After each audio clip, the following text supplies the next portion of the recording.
Now, The Hunt Palmer Show. Yes! I feel like I've been waiting for this my entire life. You're listening to The Hunt Palmer Show on 104.5 ESPN Baton Rouge. Jolly good fun. Jolly good. Locking down the middle of the day. America's favorite daytime fun show. Live from the Mercedes-Benz of Baton Rouge studio. This is Hunt Palmer.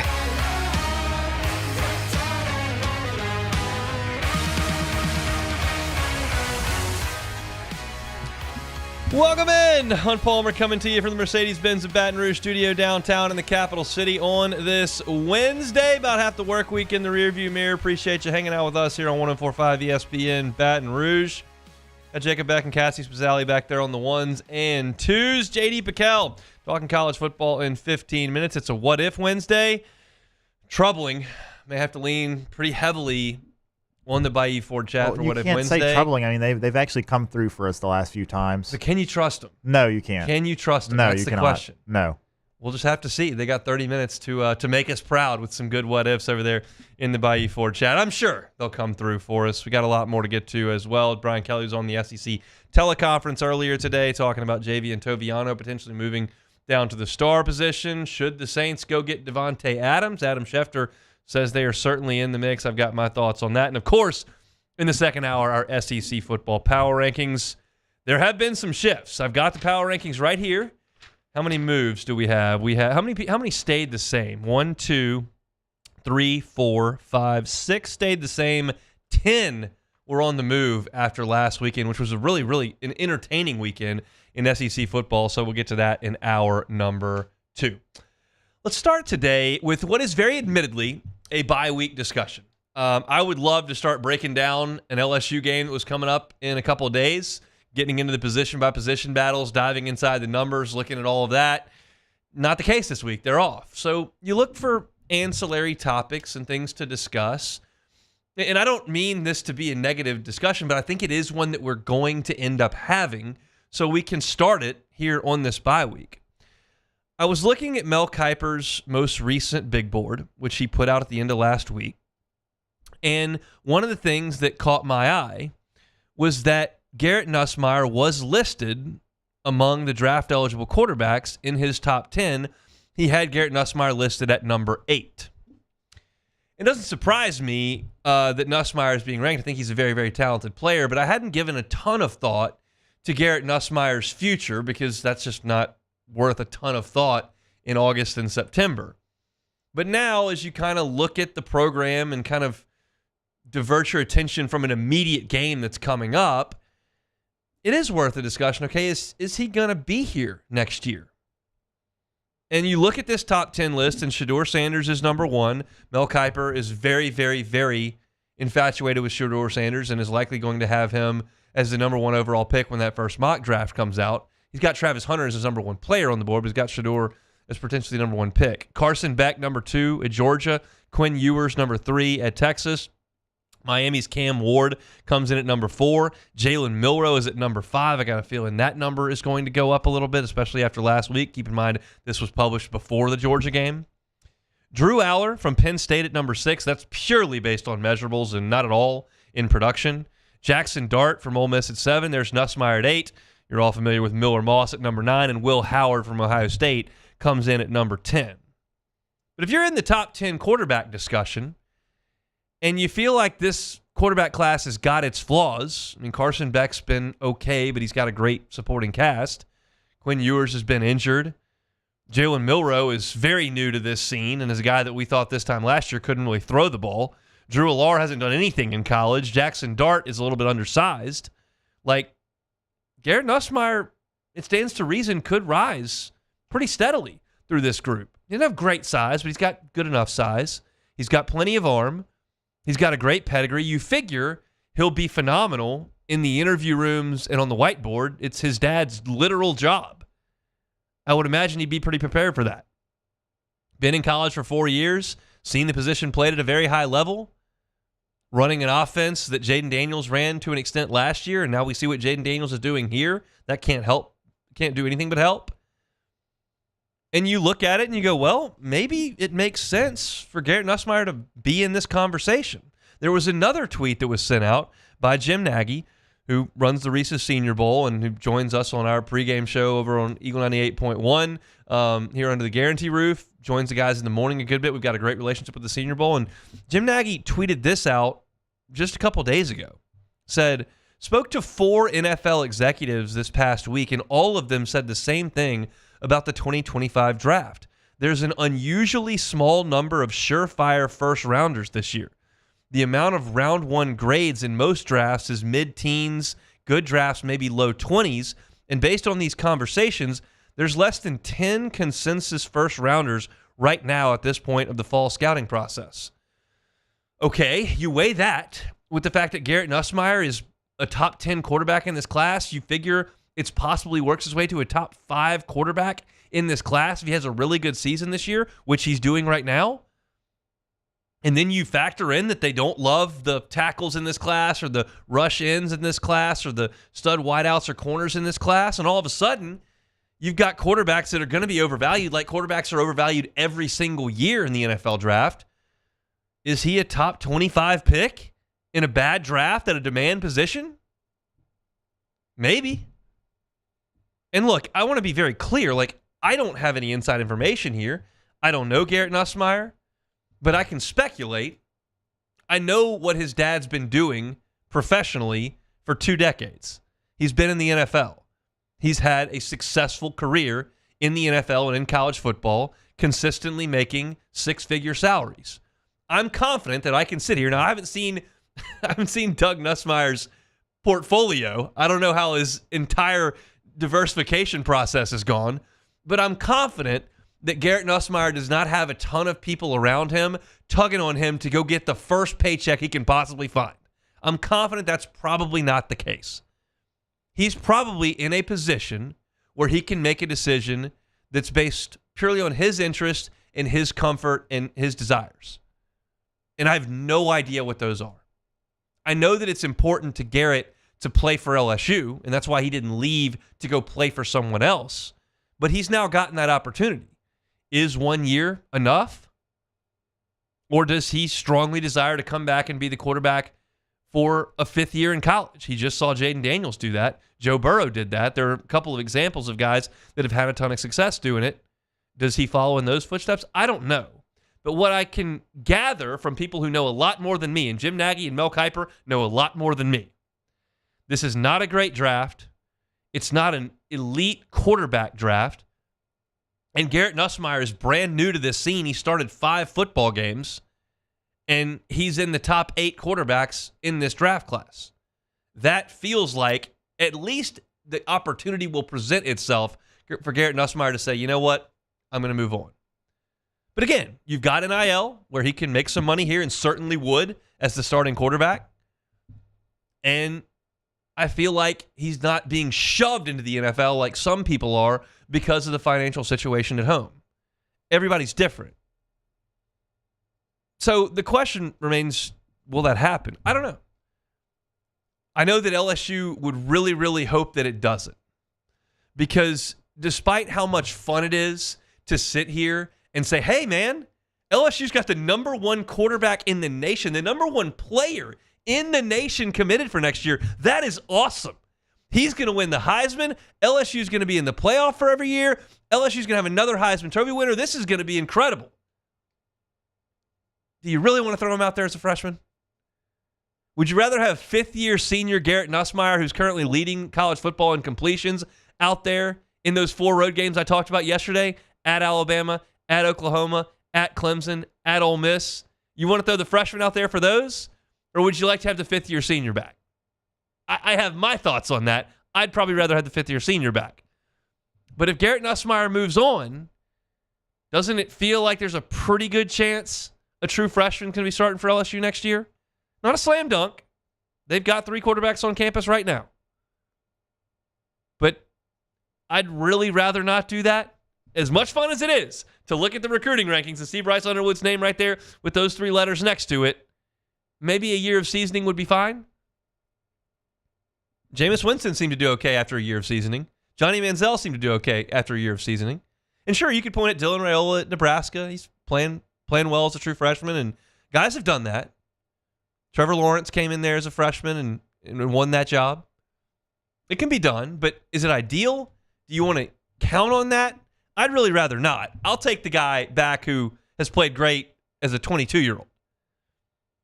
It'll be a discussion that we have as we move forward in the season, and it doesn't really garner any relevance, and we're not going to get anything concrete until January. But you can rest assured that Brian Kelly and Joe Sloan will have those conversations with Garrett, and then I feel comfortable saying they'll be honest conversations. This is not like recruiting where you got different suitors coming here or there and you might just get some lip service. No, this will be a good relationship that's been fostered over multiple years, and they'll figure it out. And maybe LSU goes into the transfer portal and tries to find a quarterback as well if Garrett Nussmeier moves on. I'm just suggesting that it is possible that Garrett Nussmeier will be the starting quarterback for 1 year and that the opportunity will present itself and he's going to be a top 20 pick in the NFL draft and he may move on. I don't really give that any thought when LSU's getting ready for South Carolina on the road. I give it a little bit of thought in an open week, and I thought it was reasonable to take these opinions from Mel Kiper, from Jim Nagy, from the NFL executives that he's talked to, and certainly he does. That's his job. All things are kind of pointing in that direction of there will be an opportunity there if Garrett Nussmeier wants to take it. We'll just have to see if he does. If you're looking for our LSU football content, you can find it at louisianasports.net. You can also find it on YouTube at Hunt on LSU. Subscribe to that channel. Get your LSU videos each and every day on our YouTube channel, Hunt on LSU. All right, we've got a lot to do in this hour number one. Of course, we're going to talk JD PicKell coming up next. Also get to What If Wednesday. Javian Toviano is moving a little bit. Not a guy we've seen a ton of, but I want to discuss what that move might mean for the LSU defense. So we'll do that at the end of the hour. Hope your Wednesday is off to a good start. Appreciate you hanging out with us. Come back with JD PicKell coming up next. The Hunt Palmer Show. One Bath and Closets. OneBathAndClosets.com is the website. David Duvall and his team, 3.5 decades, redesigning and remodeling bathrooms and closets. I chatted with David yesterday, and they're having a ton of success, and they're very busy. And they're doing a lot of the same types of things. Let me know if this rings a bell for you. If you got kind of a big jacuzzi-style tub that you don't really use all that often, that takes up a lot of space, you can take that out and make it a walk-in shower. They do that all the time. Another thing they do, if you've got one of those small cylinder-type showers that nobody really likes because it's all crammed in there, they make those into closets when they put another shower somewhere where it isn't currently in the bathroom. It's these types of things that they can do inside your bathroom that can create some more space, can freshen things up, can make it more functional for you, and they're happy to do it. They'll work with you on financing. They can do 18 months worth of financing for you interest-free. But you got to make the call. You got to get that consultation done, and you got to get the process started with One Bath and Closets. Go to the website, onebathandclosets.com, onebathandclosets.com. You'll see the pictures of their great work. You'll see the reviews from their satisfied customers. I can promise you this, they do it right the first time and leave the competition behind. If you could use some new stuff in that bathroom, One Bath and Closets, check them out online, onebathandclosets.com. There it is, the extra mile, on the border of expected and extraordinary, for those willing to go further, like vans customized for work or play, with safety and tech to keep you connected, supported by a 5-star sales, service, and finance team, and backed by the 1-star you know. So go the extra mile. It's never crowded, because so few have what it takes to go there. Mercedes-Benz Vans.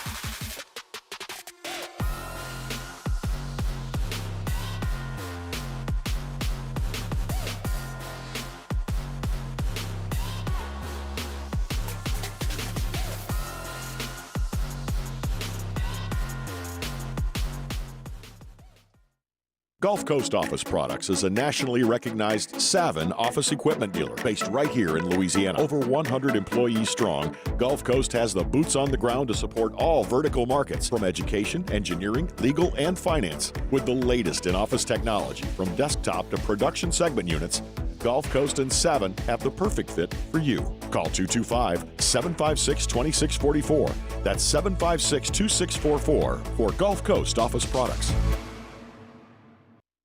Dylan Cruz here to tell you about Six Rings Baseball and Softball Camp. If you live on the North Shore and play ball, go to Six Rings Camps with former LSU assistant coach Dan Canaveri. His knowledge is second to none, and your child will improve and have fun doing it. Camps were held at Coquille Park and Six Rings Academy in Covington with 4 sessions over the summer. Full day and morning only sessions are available from ages 7 to 13. Go to sixringsbaseball.com or call 985-206-9096. Learn the game to love the game. Breck teamed up to reimagine your parks, and you imagined big. With your help, we went to work, creating 12 beautiful community parks across the parish. A family-sized water park, miles and miles of trails, and parks just for your dogs. There are more places to splash, to explore, to run wild, and even soar. You imagined, we delivered. Gold. Breck, your #1 park system in the nation. Electricity is all around us, and our families depend on it. Every day is sparked by the power of a cold drink or a warm meal, a movie night, and a comforting light at the end of a dark hallway. From sunrise to sunset, playtime to bedtime, our team is ready to take care of your electrical needs, even in the case of an after-hours emergency. You're listening to The Hunt Palmer Show on 104.5 ESPN, Baton Rouge.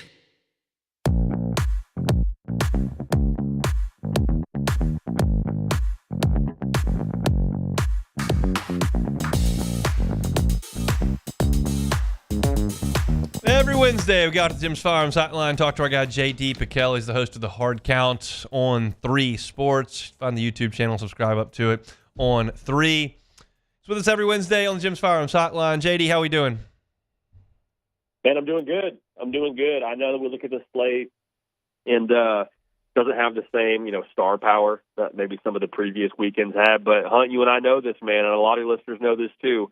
It's always the quiet one. Yeah, those tend to have a way of doing something crazy. I'm going to go play golf on Saturday because I work every Saturday and I'm not working this Saturday. But I am going to post you up. Deserve it. I know. I'm going to post up in the evening and watch a little football. I don't have high hopes that Tennessee-Arkansas is going to be competitive, but that'll probably be what I watch late into the evening. Let's go back before we go forward, though, JD. Obviously a classic in Tuscaloosa. What was your biggest takeaway? Biggest takeaway is Alabama may have hired themselves, maybe not the next Nick Saban, but I think he's going to be. I think he's going to be in that tier. I think he's in that tier. I think Kalen DeBoer. I mean, when was the last time someone gave Kirby Smart and his defense 41 points? And the answer is 2021 SEC title game with Bryce Young, a Nick Saban coach team.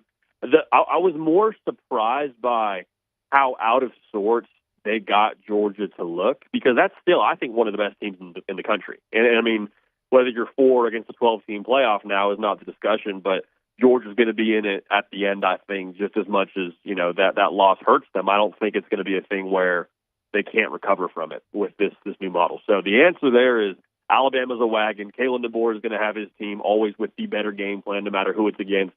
And, the Tide are for real.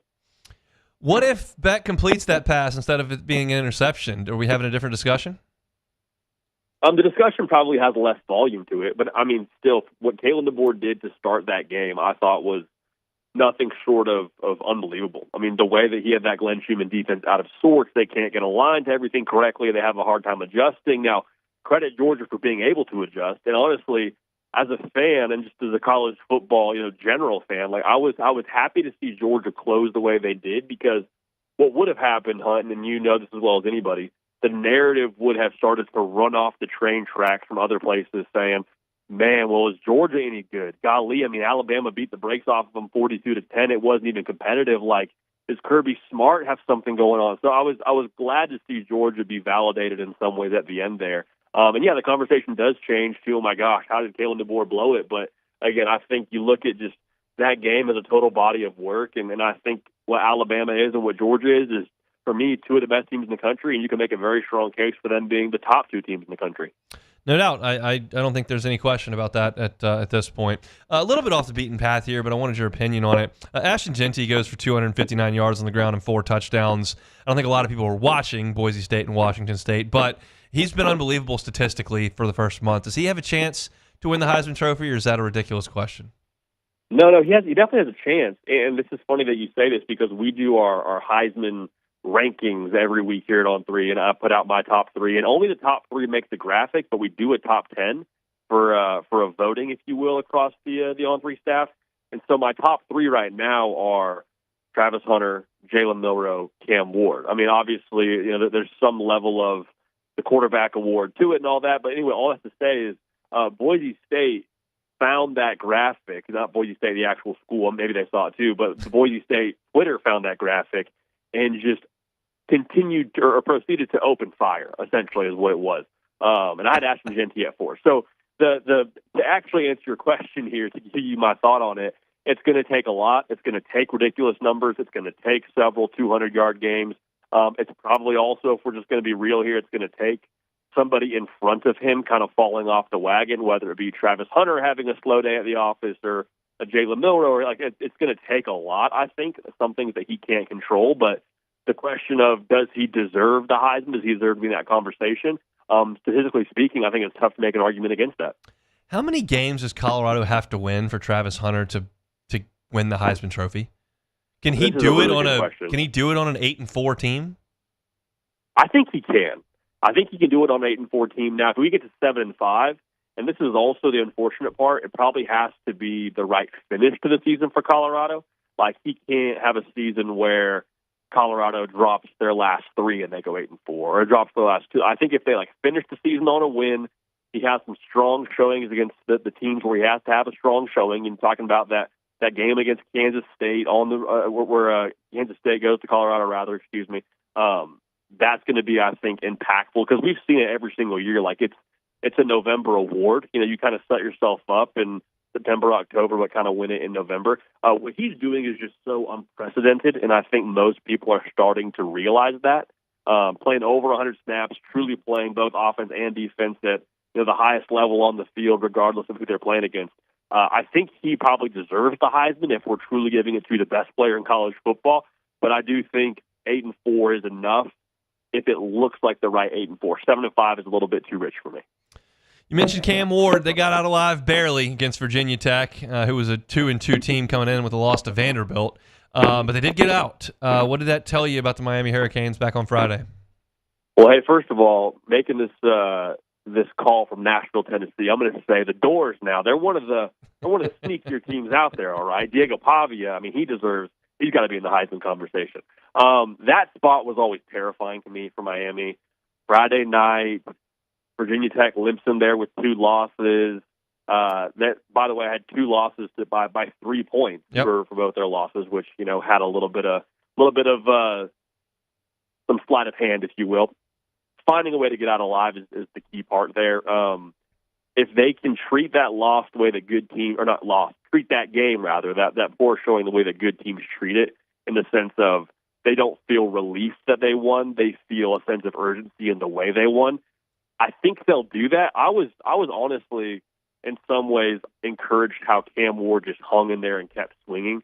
I mean, the Dr. Pepper Scholarship Award chest pass from him after he's getting sacked, throws it out to his guy, and I think the tight end gets down to right around inside the 5-yard line. Like, the sheer confidence and psychopathic nature to feel like that's a play that you should make after you've already turned it over, I think it was 3 times at that point. If this team takes on that persona of, like, we just, quite frankly, do not care, we're going to just keep going after you, even if we're not having our best day at the office, that, to me, makes Miami a bit of a wagon. So they got the ability. Can they have the consistent mindset and approach is going to be the difference, I think, for them. And, another good test going on the road, late kick, 10:30 Eastern with Cal, and it'll be a lot of fun. All right, Kentucky goes to Oxford and beats Ole Miss. We'll learn this week as Ole Miss is going to South Carolina, and I guess we'll get your thought on that game as well. But what do you think happened in that Kentucky-Ole Miss game on Saturday? I think it's twofold. I think the first is Ole Miss hadn't played anybody with a pulse, and then you play a physical 60% run the football Mark Stoops outfit in Kentucky. So I think that's first, and that probably caught him by surprise a bit. I think the other part is when you go to the portal as heavily as Lane Kiffin does, we've seen it across the country, saw it at Oregon for the first couple weeks of the season. It takes a second to gel. It takes a second to get it all right from an in-game perspective. You can plug and play a couple of pieces, but when you're going that heavily on the defensive side and adding guys like a Walter Nolan and a Princely Emmanuelen, and they added a ton of different pieces. And not to say that those guys didn't play well, but I think it does take a second for all of it to solidify and work properly. So I'd be surprised if Ole Miss didn't put it together and still make a run at this thing in November. Will they be in Atlanta for the SEC title like I originally anticipated? Feels like more of a stretch right now, but I do think Ole Miss will still be there when it comes to that 12-team playoff. So you like Ole Miss taking care of South Carolina this weekend in Columbia? I do, and hey, Hunt, if they don't, and we're having this conversation next week about that, that is the point where you hit the panic button. Yeah. They still got to play Georgia.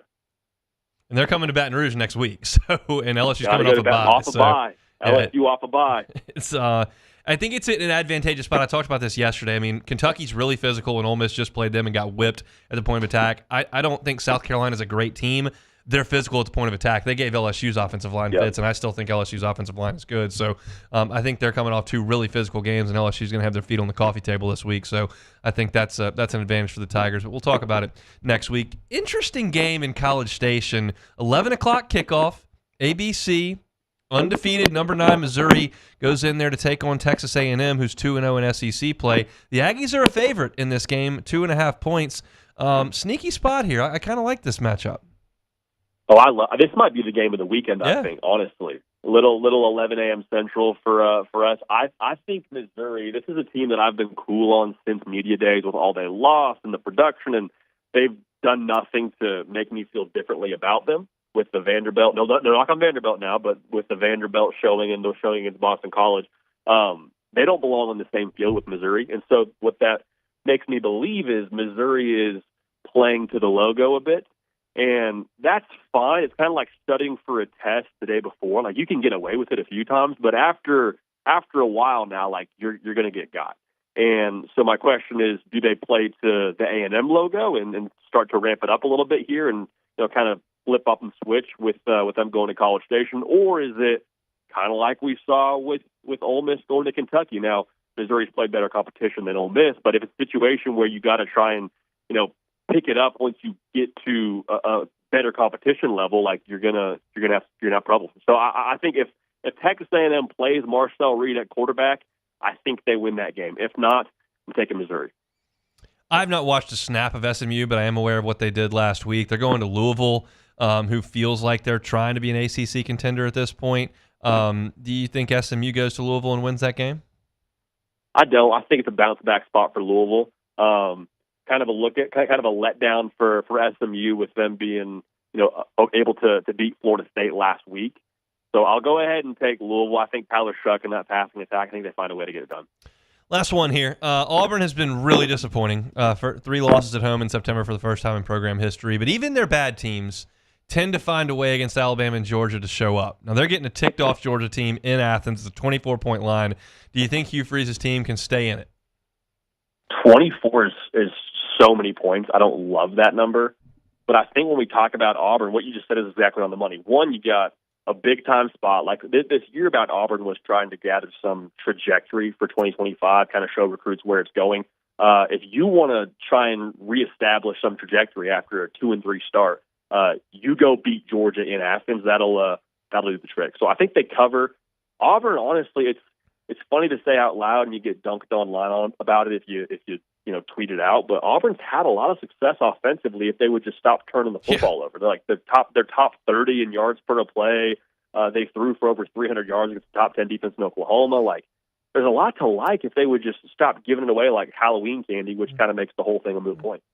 Yeah, it certainly does. Turn it over 5 times, you usually lose, and they've done that twice, and then threw a pick 6 back on Saturday. So that's been a big bugaboo for Hugh Freeze. We appreciate the time, man. Thanks. Thanks, brother. Hey, enjoy the golf course. We'll do it. It's JD PicKell, host of the Hard Count, national college football guy for On3. Subscribe up to their channel. Check him out, and he's with us every single Wednesday. We appreciate a little bit of time. All right, it's What If Wednesday. Chat, if you're listening, we got room for a few. We've got a couple in there. We got room for a few. If you give us some good stuff, we may use it coming up next. The Hunt Palmer Show. Evolve Physical Therapy in Sports. EvolvePT.com is the website. Pain sucks. That is pretty obvious, no matter how you got in that position, whether it's a car accident, injured playing sports, just some old age, whatever the case may be. If there's pain and it's not allowing you to do the things that you want to do, physical therapy is your answer. Evolve Physical Therapy in Sports, more specifically, is your answer. They are hands-on from start to finish over there at Evolve Physical Therapy in Sports. Robbie Bolden has been at this for 2 decades. He's got a fantastic team. They will get you back to being your active self. If you're listening and you want to get back out on the golf course, but back's not allowing you to do it, knees not allowing you to do it, wrists not allowing you to do it, they'll get you back to feeling the way you want to. You got a youth athlete who was injured in your family and you're not real sure how to handle that. They can do it at Evolve Physical Therapy in Sports. They've got incredible technology over there. They've got the dry needling. They've got the cupping. They've got scraping. They can do isokinetic testing to measure the strength as you return to full strength. They can handle anything you got over there at Evolve Physical Therapy in Sports. So if you're hurt and you want to get back to being your active self, I cannot highly recommend enough Evolve Physical Therapy and Sports. Robbie Bolden and his team are awesome. They're on Starring near Highland Road. Check them out online, evolvept.com, evolvept.com. Bayou Ford has the new inventory to get you in a new Ford truck or SUV today, or customize your next vehicle just the way you want it. All new Bayou Ford vehicles come with a 1 million mile powertrain warranty. The crew at Bayou Ford is going to do right by you. Gulf Coast Office Products is a nationally recognized Savin office equipment dealer based right here in Louisiana. Over 100 employees strong, Gulf Coast has the boots on the ground to support all vertical markets, from education, engineering, legal, and finance. With the latest in office technology, from desktop to production segment units, Gulf Coast and Savin have the perfect fit for you. Call 225-756-2644. That's 756-2644 for Gulf Coast Office Products.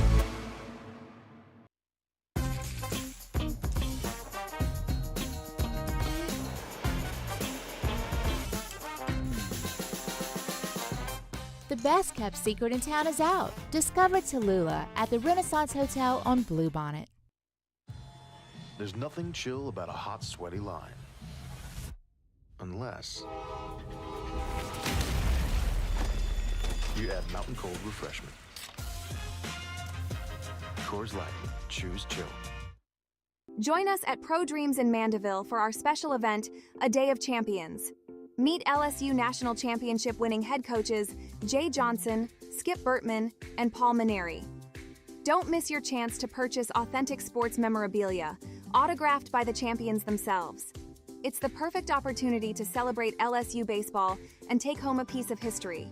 Visit pro-dreams.com to get your tickets. See you there. Bayou Chrysler Dodge Jeep Ram has back-to-school savings like $16,000 off 25 Ram 1500 trucks. We're open for business in our beautiful new showroom and taking $16,000 off. All new Bayou vehicles come with a complimentary extended warranty. The crew at Bayou Automotive is going to do right by you. Hey, it's Matt Moscona. For years, you've heard me tell you about Insurance Network of Louisiana, helping you find better coverage for less money. But it's not just for your home and auto. They also offer commercial property. So, retail stores, professional offices like doctors, dentists, attorneys, clothing boutiques. Insurance Network of Louisiana can find you better coverage for less money. They service the entire state of Louisiana, and they're local. So call today at 293-0450 or lainsurance.net. I've been doing business with Luba for 25 years.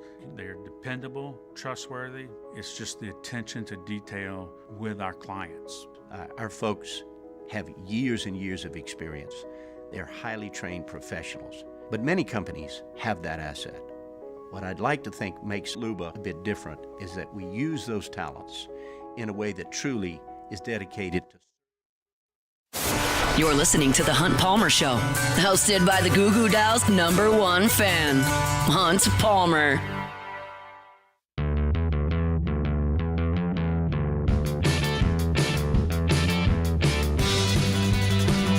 I don't know if I'm the #1 fan, but I gotta be You're in fairly the top. close. You're probably in the top 10 at least, maybe 20. I'm in the top 2 or 3 percentile. Yeah, easily, because I don't know how many fans they still have left at this point. Yeah, hadn't put out a song they're since still the Clinton administration. I don't know how they're doing on new music, but they're still touring. Obviously, I don't as need we new know. music. You got all the music you need. They've already got a full catalog. I like to celebrate the entire catalog. What movie is that from?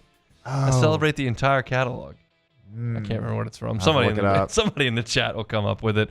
Going to talk a little JV and Toviano coming up here in about 10, 12 minutes, and also a lot to do in hour number 2. I got Saints in the mix for Davante Adams, as well as SEC football power rankings. So we'll get to all that. But first, it's What If Wednesday. Time, space, reality. It's more than a linear path. Where a single choice can branch out into infinite realities. Follow me and ponder the question,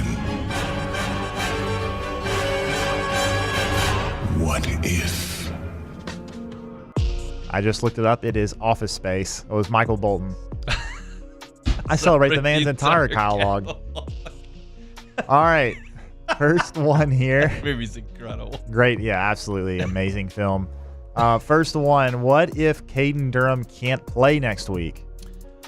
That hurts, obviously. You still got Josh Williams and you still got Caleb Jackson with Juwan Johnson available in a pinch. So I don't think it's as if you got to pull somebody off the street to play running back, but you're way, way thin at that point, and you don't have your most productive guy. I've got a piece up at LouisianaSports.net right now talking about Caden Durham kind of seizing his opportunity. Brian Kelly talked about him last night a good bit. And, yeah, I think he's a big part to what LSU's trying to do offensively. The backbone of the offense is still the passing game. It's still the quick strikes, the efficiency, the completion percentage, and all that comes with LSU's passing game. But Durham gives another element because he's been the best running back. And so if he can't go, I feel like you're probably going to get into a bit of a track meet next week. I know that Ole Miss didn't look great on offense against Kentucky, and I'm hopeful that LSU's defense can do some similar things that Kentucky's did, but it doesn't feel that way right now. So I feel like you're going to need to score some points, and I'd like every available offensive weapon if I could have them. So I'd like if Caden Durham could play next week. Yeah, that would be very helpful, I think. Moving on, what if Ole Miss loses to South Carolina this weekend? That's a disaster. That's the most disappointing results that Ole Miss will have had in 21 years, I think, since Eli. I realize that they kind of got robbed with the Arkansas lateral thing, and we talked about that on Monday, but this is the most anticipated Ole Miss football season in years and years and years, and it would be essentially cooked on October the 5th at that point, because they would have to then beat LSU on the road, beat Georgia in Oxford, beat Oklahoma. Did they play? No, they don't play Missouri. It doesn't end the season, but it pretty much does if you can't beat Kentucky and South Carolina. If you can't beat Kentucky and South Carolina, there's very little evidence to suggest that you're going to win the rest of your games, is what they would have to do. And 9-3 is unacceptable for this year for them. Absolutely. So just looking at the rest of their schedule, they've got LSU, Oklahoma at home, at Arkansas, Georgia at home, at Florida, at Mississippi State. So there shouldn't be anything there at the end. But, you never know at the end of the season. At Florida can get at Arkansas tough, gets squirrely. Yeah, It's, after this season, Trey Harris is gone. Jackson Dart's gone. Then you're going to lose Nolan in the middle. Prince Umumale, I can't say his name. Doesn't matter. He's going to be gone. All these guys you've brought in as mercenaries that you dumped a whole bunch of money into are going to leave. And then you look at the boosters and say, hey, we got to sign a whole new group of these guys. And they're going to go, well, why? I just gave you all the guys we could possibly get. We got everybody we wanted, and you lost 3 or 4 games. That, if they lose this week, it's going to be crisis territory with the Grove Collective and all around Ole Miss football. And all of a sudden, you got to start wondering if Florida makes that phone call eventually. All right, starting. We got some from Twitter here and the YouTube chat. Let's see how you guys did this week. What if Tiger Stadium went through a remodel where it only held 80,000, but everyone had padded seats with armrests? That may be a bit much, but instead of crammed shoulder to shoulder in most sections. It would increase attendance a little bit. It wouldn't help you with the heat from 2 weeks ago, but it would help you just in terms of comfort and in your game watching experience. And that's what all these stadiums have gone to. Yes, Jerry World seats a bajillion people, but the new stadiums that they build are built around the fan experience and being a little bit more comfortable. There are more premium seats, there are more bathrooms, there are better concessions. It's just we've gotten past the point where everybody's good sitting on metal bleachers eating hot dogs and drinking a bottle of water. People want more from their game watching experience, or they're going to do it from at home. So that's never going to happen. We don't have to worry about that or concern ourselves with it. But yes, I believe they would fill a better percentage of the seats if they shrunk it by 20,000 and made the seats more comfortable. However, that's not going to happen. So it is what it is. All right, next one. What if Jalen Milroe doesn't complete the 4th and 31 last year and Bama loses? Is Nick Saban still coaching? No, I don't think so. I don't think it was because he made the playoff and felt like he could exit on those terms. I think he demands excellence at all times and max effort and intensity at all times from everyone involved in that program. And he's just at an age that he's not able to do that to his standard. And he was probably sick of the NIL and transfer portal thing. Yep. And none of that changes. His age, the NIL and transfer portal, none of that changes if you get that incomplete pass in Auburn. So, no, I think he was done, and I think he knew that well before that pass was completed. All right, next one. We've got some Goo Goo Doll action here. Of course we do. What if the Goo Goo Dolls play a gig in Baton Rouge soon? Would Hunt be there? I mean, that's a given. Absolutely. There's no question. There's no doubt about that. Yeah, I don't know if we get the pregnant wife to that gig. That might be tough. That might be an issue, but I would go solo. I'll go with you. There we go. I would celebrate the catalog right there. No matter the venue. If they do show up, I would go to New Orleans. They seem like maybe a LeBears type band, a casino I completely route. agree with that. I think they could do it at the River Center as well and draw a little bit of a crowd. I don't know we're certainly not doing the Superdome, and I don't even think we can do the Smoothie King Center. The Smoothie King, but I mean, I've never been in Tipitina's. Maybe the Lakefront Arena. I think they still do shows there. Where the Privateers play. We can handle that. Jazz Fest. Yeah, maybe. I don't know if maybe look, Gretna Fest is coming up this week. Yeah. Maybe I got buddies in my text messages right now saying they're going to Gretna Fest to see something called what is that? The band that they're Steve Miller Band's playing. They're all excited to go see. Chase Rice is going to be there. The Future Birds. I've never heard of them. Got to see the Future Birds. Never heard of the Future Birds. Future Birds don't make it on my radar, but the Goo Goo Dolls, who are exponentially better than the Future Birds, I would hope that they would. If they show up, I'll be there. Absolutely. Last one here, unless we got some more in the chat, I'll check. But what if Arch Manning gets to start next weekend in the Red River Shootout? Interesting. I still would like Texas in that game. They haven't taken a huge step back with him. I know the first half was bad against Mississippi State. I'm just going to give it a pass. I'm just going to give that whole first half a pass. It's really difficult after the slate that they played to get ready for a Mississippi State team that is clearly the worst team in the league. And it was at home. It's just going to be sleepy. At least if you go into a road environment, maybe they're fired up and that gets you going a little bit. But you're at home. You know that the fans aren't into it. You know that Mississippi State's terrible. They put their foot on the accelerator in the second half and ran away with it.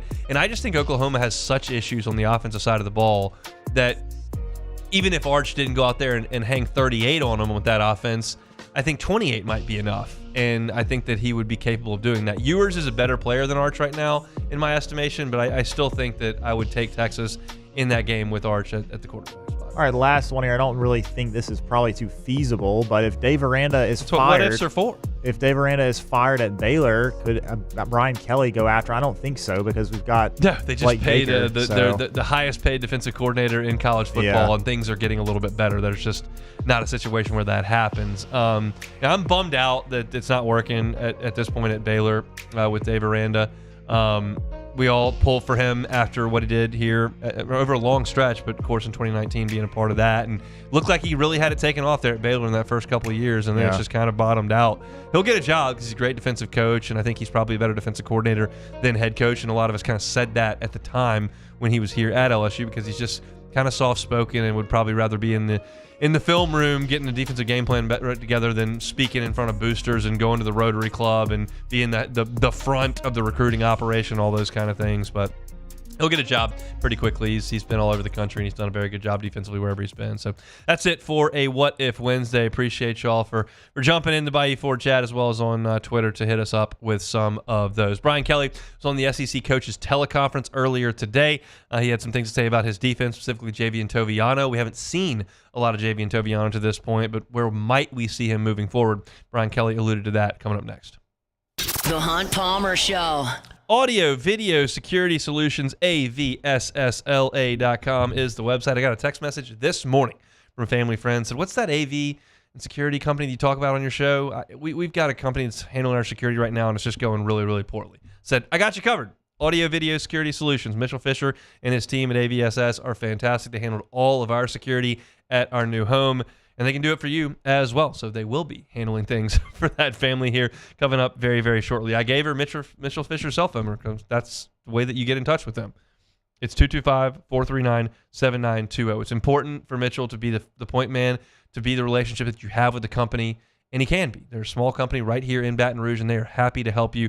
All your audio, all your video, and of course your security. There's nothing more important than the security of your house and your family. And we've trusted ours with audio, video, security solutions. You can do the exact same thing, whether it's cameras, whether it's a burglar alarm, the app, all of that controls it remotely or from right there in the house. Audio, video, security solutions can handle all of that. Check out their Instagram. It's got some great stuff about the capabilities that they have on all the fronts of what they do. It's AVSS_BR on Instagram, and I always direct you to the website. It's audio, video, security solutions at avssla.com.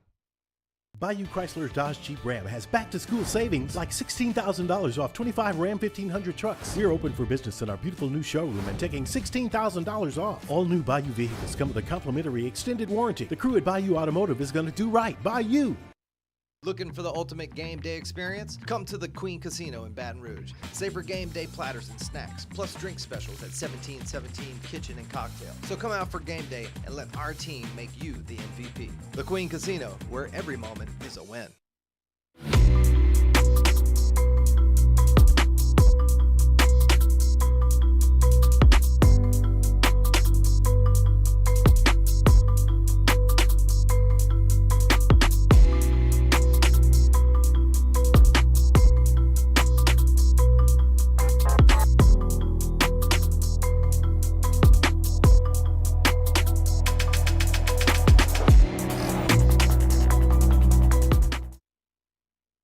Dylan Cruz here to tell you about Six Rings Baseball and Softball Camp. If you live on the North Shore and play ball, go to Six Rings Camps with former LSU assistant coach Dan Canaveri. His knowledge is second to none, and your child will improve and have fun doing it. Camps were held at Coquille Park and Six Rings Academy in Covington with 4 sessions over the summer. Full day and morning only sessions are available from ages 7 to 13. Go to sixringsbaseball.com or call 985-206-9096. Learn the game to love the game. Breck teamed up to reimagine your parks, and you imagined big.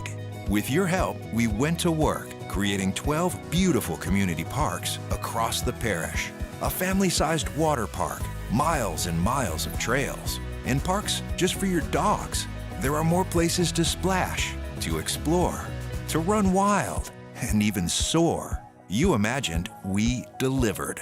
Gold. Breck, your #1 park system in the nation. Electricity is all around us, and our families depend on it.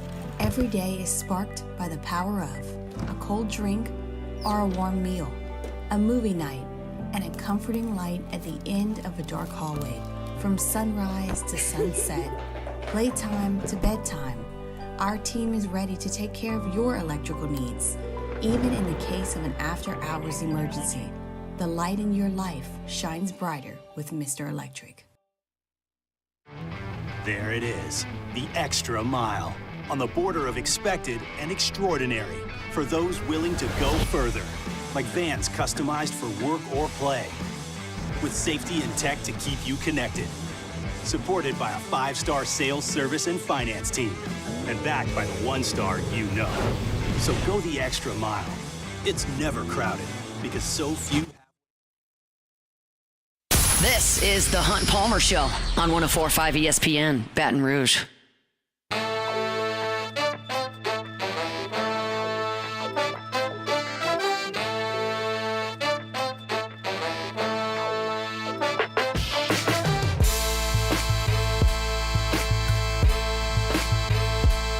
Wrapping up hour number 1, Wednesday edition of the Hunt Palmer Show. Appreciate you hanging out with us. 104.5 ESPN, Baton Rouge. Brian Kelly was on the SEC Coaches teleconference this morning, leading things off as he always does, and asked a little bit about LSU's defense, specifically Javian Toviano, who hasn't played a heck of a lot to this point for LSU. Obviously, we understand he was in a legal situation back over the summer. He was eased into fall camp. We would go out there and he would kind of not be participating on defense and some on special teams. And he's played a little bit to this point, but not a significant amount. Looking up his statistics right now, and Toviano, let's see where I can find Javian Toviano. I'm assuming it's down here pretty low. I don't see any statistics at all from Javian Toviano on a defensive perspective, which is a little surprising considering that he was a 4-star recruit. It's his second year on campus, and that's a guy you figure they'd be leaning on a little bit, and they have not to this point. So Kelly had a couple things to say about Toviano, and one was about him potentially moving to the star spot on defense. We really like Javian Toviano. It's just finding the role for him. We've bounced him around, as you know, quite a bit. And I think what really needs to happen for us, and we've had this discussion, matter of fact, this week about him, is that we need to settle him into a particular position, and that's it, right? I mean, we can't keep moving him around. He does a lot of things really well for us. We just now have to accent those and say, listen, these are the things that he's really good at. Let's just kind of build off of that. He's going to play the star position, and we expect him to stay there the rest of the year. That works out fine to me. I mean, we've seen situations over the years where the LSU just struggled to find a place to put a guy. And I know that Russell Shepard was obviously a very famous example of that. You're going to look right at Harold Perkins and go, they hadn't quite figured that out either. And why do they keep moving all these guys around? And versatility is a good thing to have, but it's better if you're just really good at one thing. I mean, it's great that LSU had the ability to take Tyrann Mathieu and pull him back from corner and let him play safety one game, and he was fantastic in that role, but he's a superstar player. More often than not, you're looking at these versatile guys, and they're not really giving you a lot at one specific spot. You're just kind of moving them around, and that's counterproductive to an extent. So for Javian Toviano to find a spot and not go play the boundary corner at one point and then go inside and play the nickel and then go back and play deep safety. Okay, now we need you to play up at the star, but now somebody's hurt, so let's go out there and play corner. Like, that's, at a certain extent, it's counterproductive to do that. And Toviano is a pretty talented guy. He's not the fastest guy, but he's got a good frame. He tackles pretty well, and he needs to find a spot. And it feels like now they finally found that, and they're going to work him at that star position. Juwan Johnson was backing up Major Burns at the star spot all of camp. And, of course, Juwan Johnson played mostly offense. He set the Louisiana record for all-purpose yards and for touchdowns, and he was a quarterback and would do everything in high school. And they're going, all right, we're going to move you to defense. You're going to play the star. Well, all of a sudden, you got injuries, and John Emery goes down, and you go, okay, well, we got to move him to running back. So now we don't really have a backup star, and you got to have Major Burns out there. Well, now they've got potentially a backup star, potentially a starting star, depending on what they want to do with Major Burns on defense, either at star or safety. And Kelly talked about what Toviano at star would bring to the defense. And it allows us now some flexibility where, you know, we can move Major Burns back to safety if we need some help back at the safety position, because we really believe he's really good, Toviano, closer to the ball in the line of scrimmage because he's such a short tackler and he's assignment correct. So they're trying to get him closer to the ball. Major Burns moving back, I know, is going to make some people a little uncomfortable. I understand that. They just have a revolving door at safety that's got to get figured out. I wrote about that at LouisianaSports.net earlier this week. I talked about it on this show. Like, you got to stop playing 7 safeties. You got to find 2 or 3 that give you an opportunity. And if Major Burns is one of those, we'll see. I kind of like Sage Ryan back there, quite frankly.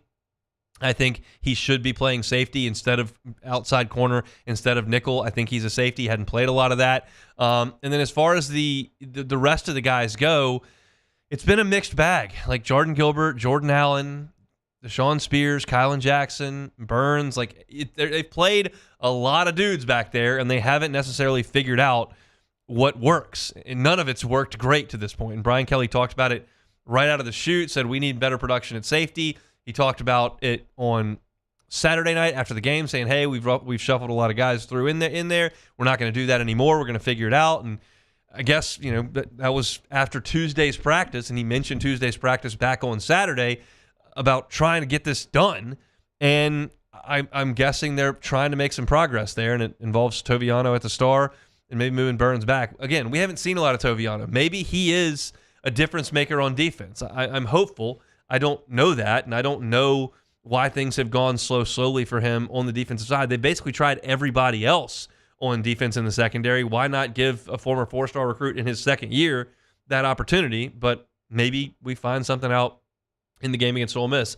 That's, I guess, theoretically what the bye week is for, huh? So JV and Toviano going to the star. Major Burns maybe moving back a little bit. We'll see how LSU plays that in the secondary moving forward. Cranked up the show today, starting about Garrett Nussmeier. Is he going to leave for the NFL? Is he going to stay at LSU? We won't know until January, but I thought it was a reasonable time in this bye week to kind of bring it up. So we did that at 1 o'clock. You can find that on YouTube at Hunt on LSU. JD PicKell was with us at 1:15 talking about the national scene in college football. We had some Jalen Milroe Heisman talk there, as well as what's going on in Oxford, Mississippi. JD is always great with us on Wednesdays and was at 1:15. It's What If Wednesday. Talked Goo Goo Dolls and Caden Durham. That's all you got to know about What If Wednesday on this Wednesday. If you missed any of our first hour, you can always catch it on demand. 1045ESPN.com's on-demand tab, Apple Podcasts, Spotify, Google. Wherever you find your sound, you can always find us. Search Hunt Palmer Show, like, subscribe, rate, and review. All our Saints content, Hunt on Saints on YouTube. All our LSU football, Hunt on LSU. Always invite you to go to LouisianaSports.net as well. My Q&A with Matt McMahon from the pregame show yesterday is up on the site. Actually, Saturday. It's up on the site right now if you want to go check that out. Now, number 2, should the Saints go trade for Davante Adams? We'll lead things off with that. Also got SEC football power rankings coming at you at the bottom of the hour. We'll step aside for SportsCenter and come back with more of the Hunt Palmer Show.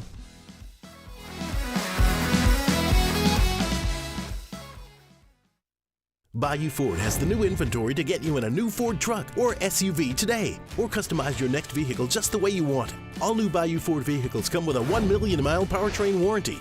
The crew at Bayou Ford is going to do right by you. The Windsor Senior Living Community in Mandeville, Louisiana is a beautiful, vibrant apartment community geared towards seniors. They are nestled right in the heart of Mandeville, where seniors live a more carefree lifestyle in spacious apartments with the peace of mind that comes from having a little extra help. Call the Windsor at 985-624-8040 to schedule a lunch and tour. Come see how the Windsor can be your passport to peace of mind. Hey, it's Matt Moscona. For years, you've heard me tell you about Insurance Network of Louisiana, helping you find better coverage for less money. But it's not just for your home and auto. They also offer commercial property. So, retail stores, professional offices like doctors, dentists, attorneys, clothing boutiques. Insurance Network of Louisiana can find you better coverage for less money. They service the entire state of Louisiana, and they're local. So call today at 293-0450 or lainsurance.net.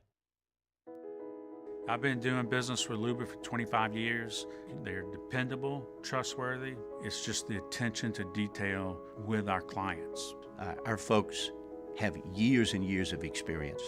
They're highly trained professionals, but many companies have that asset. What I'd like to think makes Luba a bit different is that we use those talents in a way that truly is dedicated to serving the needs of the folks who depend on us. Jerry and Benny Payne began Central Plumbing Company out of their driveway in Tanglewood subdivision. 50 years later and 4 generations down the road, we continue to serve Baton Rouge and the surrounding areas for all of their plumbing needs. Residential, commercial, industrial, or hospitality, Central Plumbing is here 24/7, 365. We want to thank our customers, family, and friends for 50 years of success. And looking forward to 50 more. Gulf Coast Office Products is a nationally recognized Savin office equipment dealer based right here in Louisiana. Over 100 employees strong, Gulf Coast has the boots on the ground to support all vertical markets from education, engineering, legal, and finance. With the latest in office technology from desktop to production segment units, Gulf Coast and Savin have the perfect fit for you. Call 225-756-2644. That's 756-2644 for Gulf Coast Office Products. Dylan Cruz here to tell you about Six Rings Baseball and Softball Camp. If you live on the North Shore and play ball, go to Six Rings Camps with former LSU assistant coach Dan Canaveri. His knowledge is second to none, and your child will improve and have fun doing it. Camps were held at Coquille Park and Six Rings Academy in Covington with 4 sessions over the summer. Full day and morning only sessions are available from ages 7 to 13. Go to sixringsbaseball.com or call 985-206-9096. Learn the game to love the game. Breck teamed up to reimagine your parks, and you imagined big. With your help, we went to work, creating 12 beautiful community parks across the parish. A family-sized water park, miles and miles of trails, and parks just for your dogs. There are more places to splash, to explore, to run wild, and even soar. You imagined, we delivered. Gold. Brack, your #1 park system in the nation. At Relief Windows, we're more than windows. We're windows, doors, hardy plank, and vinyl siding. But our #1 product is always customer satisfaction. Visit us online at reliefwindows.com.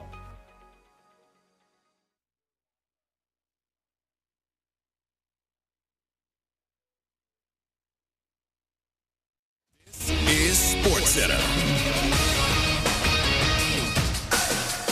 I'm Doug Brown. Day 2 of baseball's Wild Card Series. Every game of the postseason available on ESPN Radio.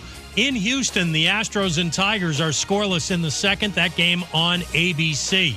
Royals and Orioles Game 2 at 4:30 Eastern on ESPN, followed by Game 2 for the Mets and Brewers. Then at 8:30 Eastern on ESPN2, it's Game 2 for the Braves and Padres. The Washington Commanders are 3-1 and leading the NFC East. Head coach Dan Quinn is happy he started this job with rookie quarterback Jaden Daniels. All he has shown all of us since he's been here is like a relentless approach to getting better and staying in the moment. And he's got like a remarkable level-headedness to him that's wise, beyond his age. Dan Quinn, Bucks wideouts Trey Palmer and Jalen McMillan both out for tomorrow night's game against the Falcons. ESPN's Todd Archer reports Cowboys wideout Brandon Cooks is out for Sunday against the Steelers. He may be out longer with an infection in his right knee. Hey, it's your resident Super Bowl champ, Chris Candy. Coming up Thursday, we know Davante Adams is available, but I'll tell you what other players should ask for a trade. It's Unsportsmanlike, 6 a.m. Eastern, right here on ESPN Radio, ESPN2, and ESPNU.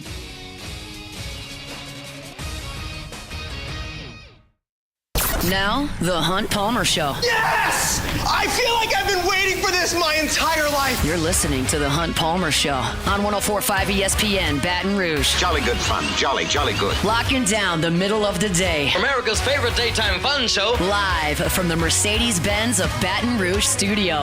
This is Hunt Palmer.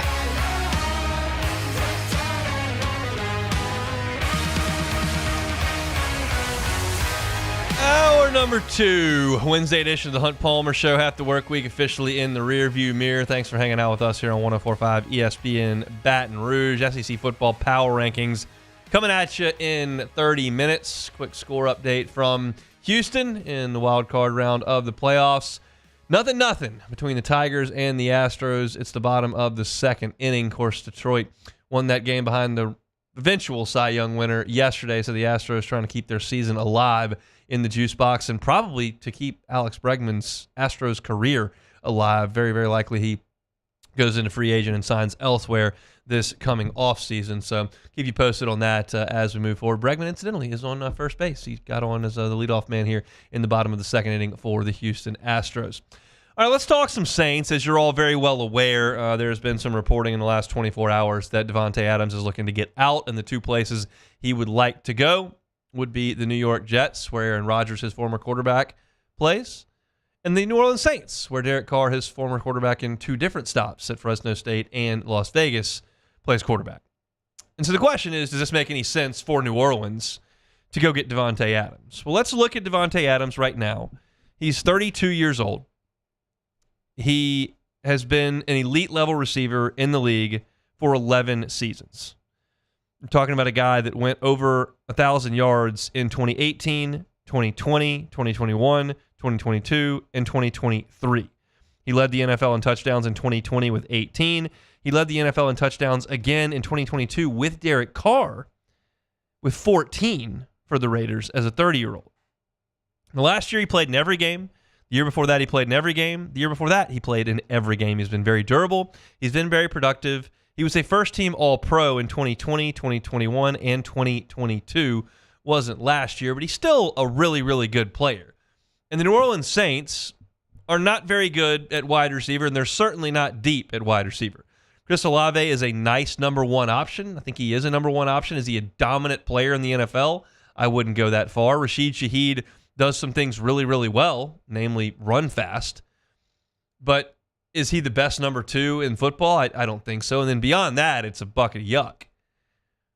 So you could make room for Davante Adams on this team, sure, in terms of catching footballs.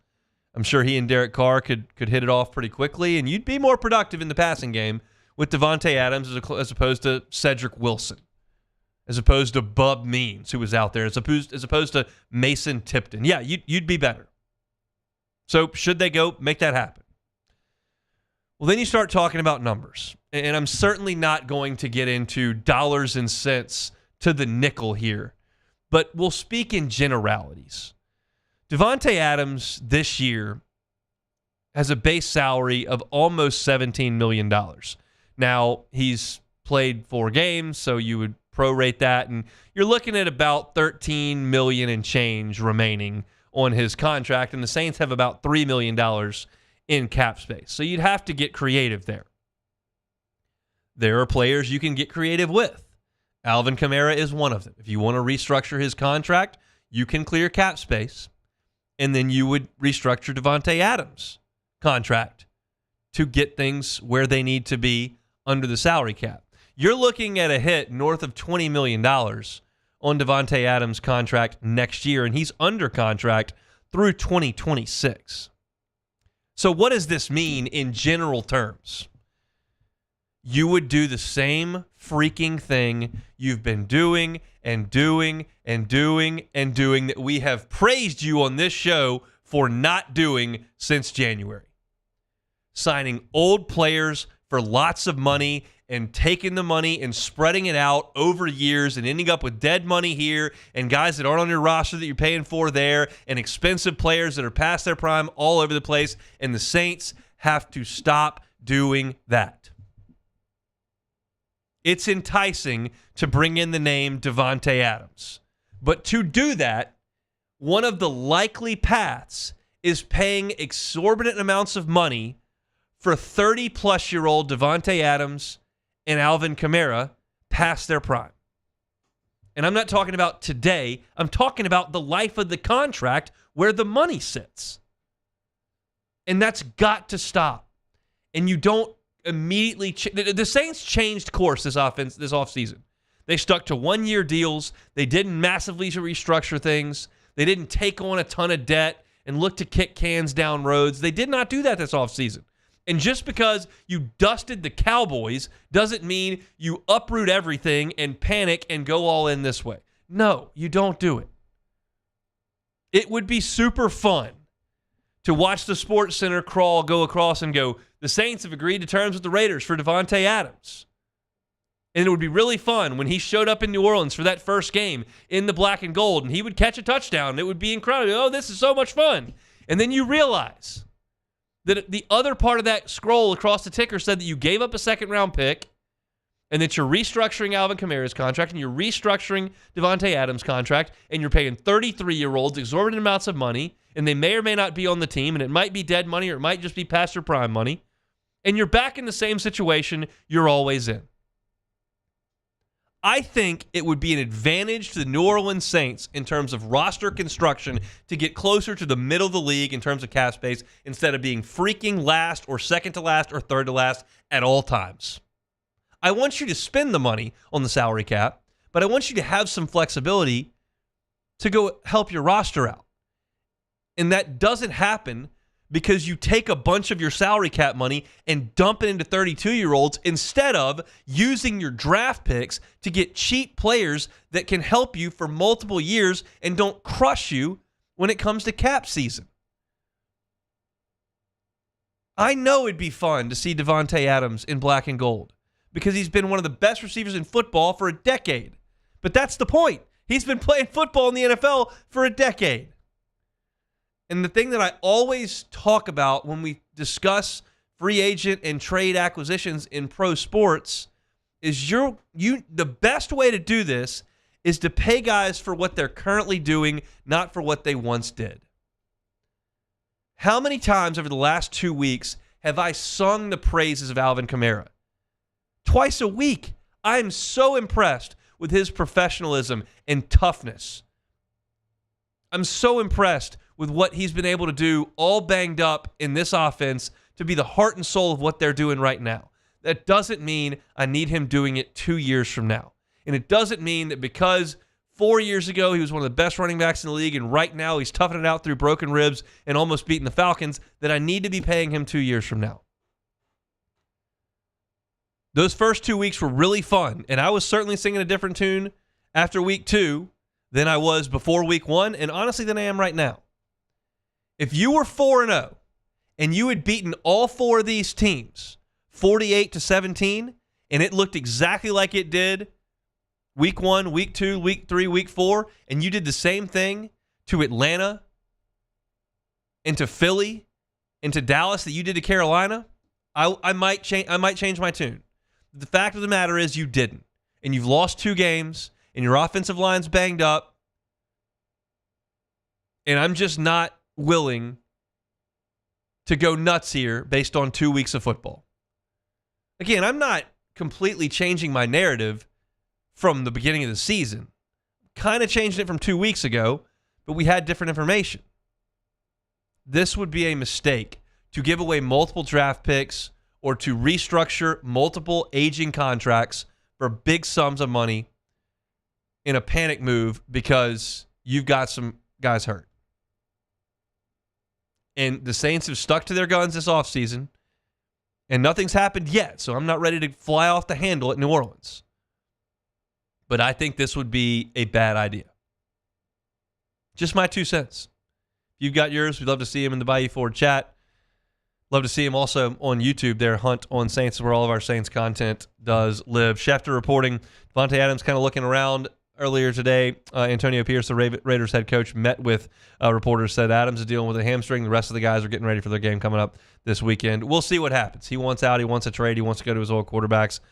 Send him to New York. I think that's fine if you're the Saints. Don't give away multiple draft picks. Don't give away your flexibility that you're trying to work towards.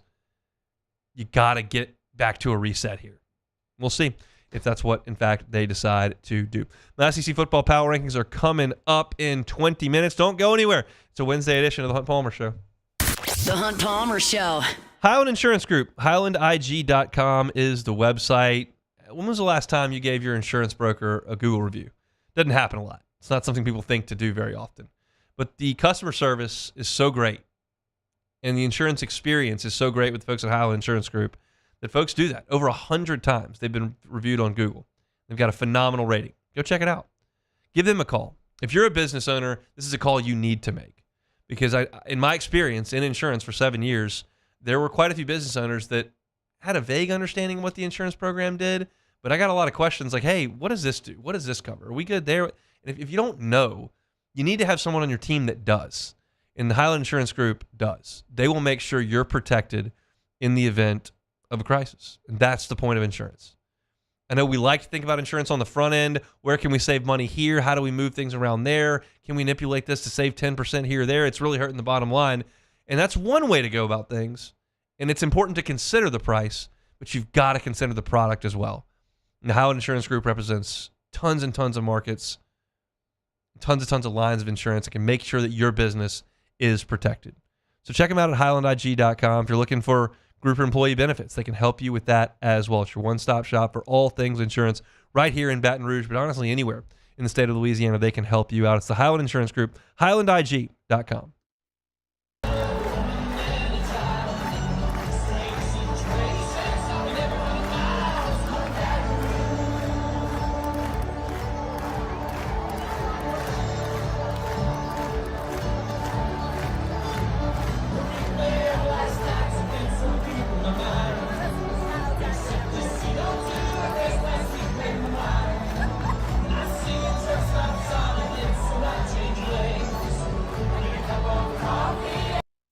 Electricity is all around us, and our families depend on it.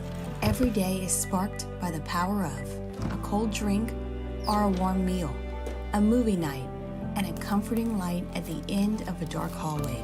From sunrise to sunset, playtime to bedtime, our team is ready to take care of your electrical needs. Even in the case of an after-hours emergency, the light in your life shines brighter with Mr. Electric. There it is, the extra mile, on the border of expected and extraordinary, for those willing to go further, like vans customized for work or play, with safety and tech to keep you connected, supported by a 5-star sales, service, and finance team, and backed by the 1-star you know. So go the extra mile. It's never crowded, because so few have what it takes to go there. Mercedes-Benz Vans.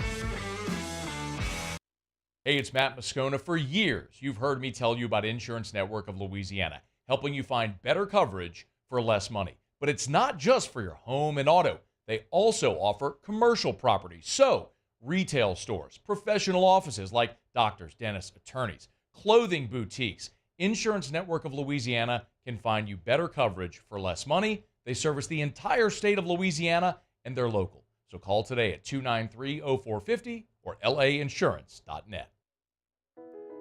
I've been doing business with Luba for 25 years. They're dependable, trustworthy.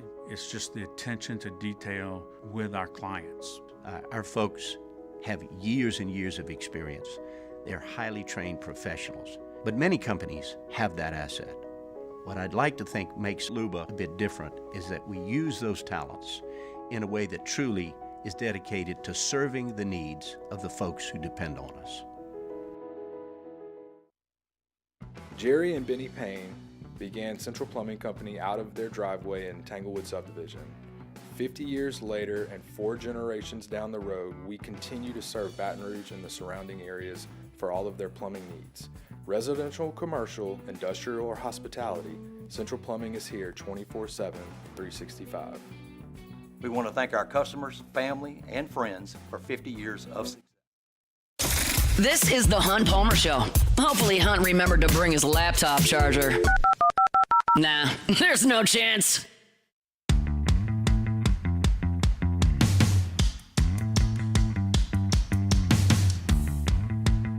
I think we're good on the laptop charger front.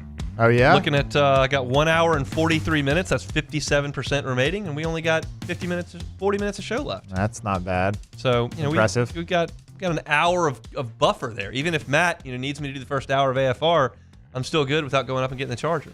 Very good, Hunt. But if I need the charger, I can always go get it. Yeah, even though you've never done that before. When you That's not true. It's died a couple times, and I didn't go get it. Yes, precisely.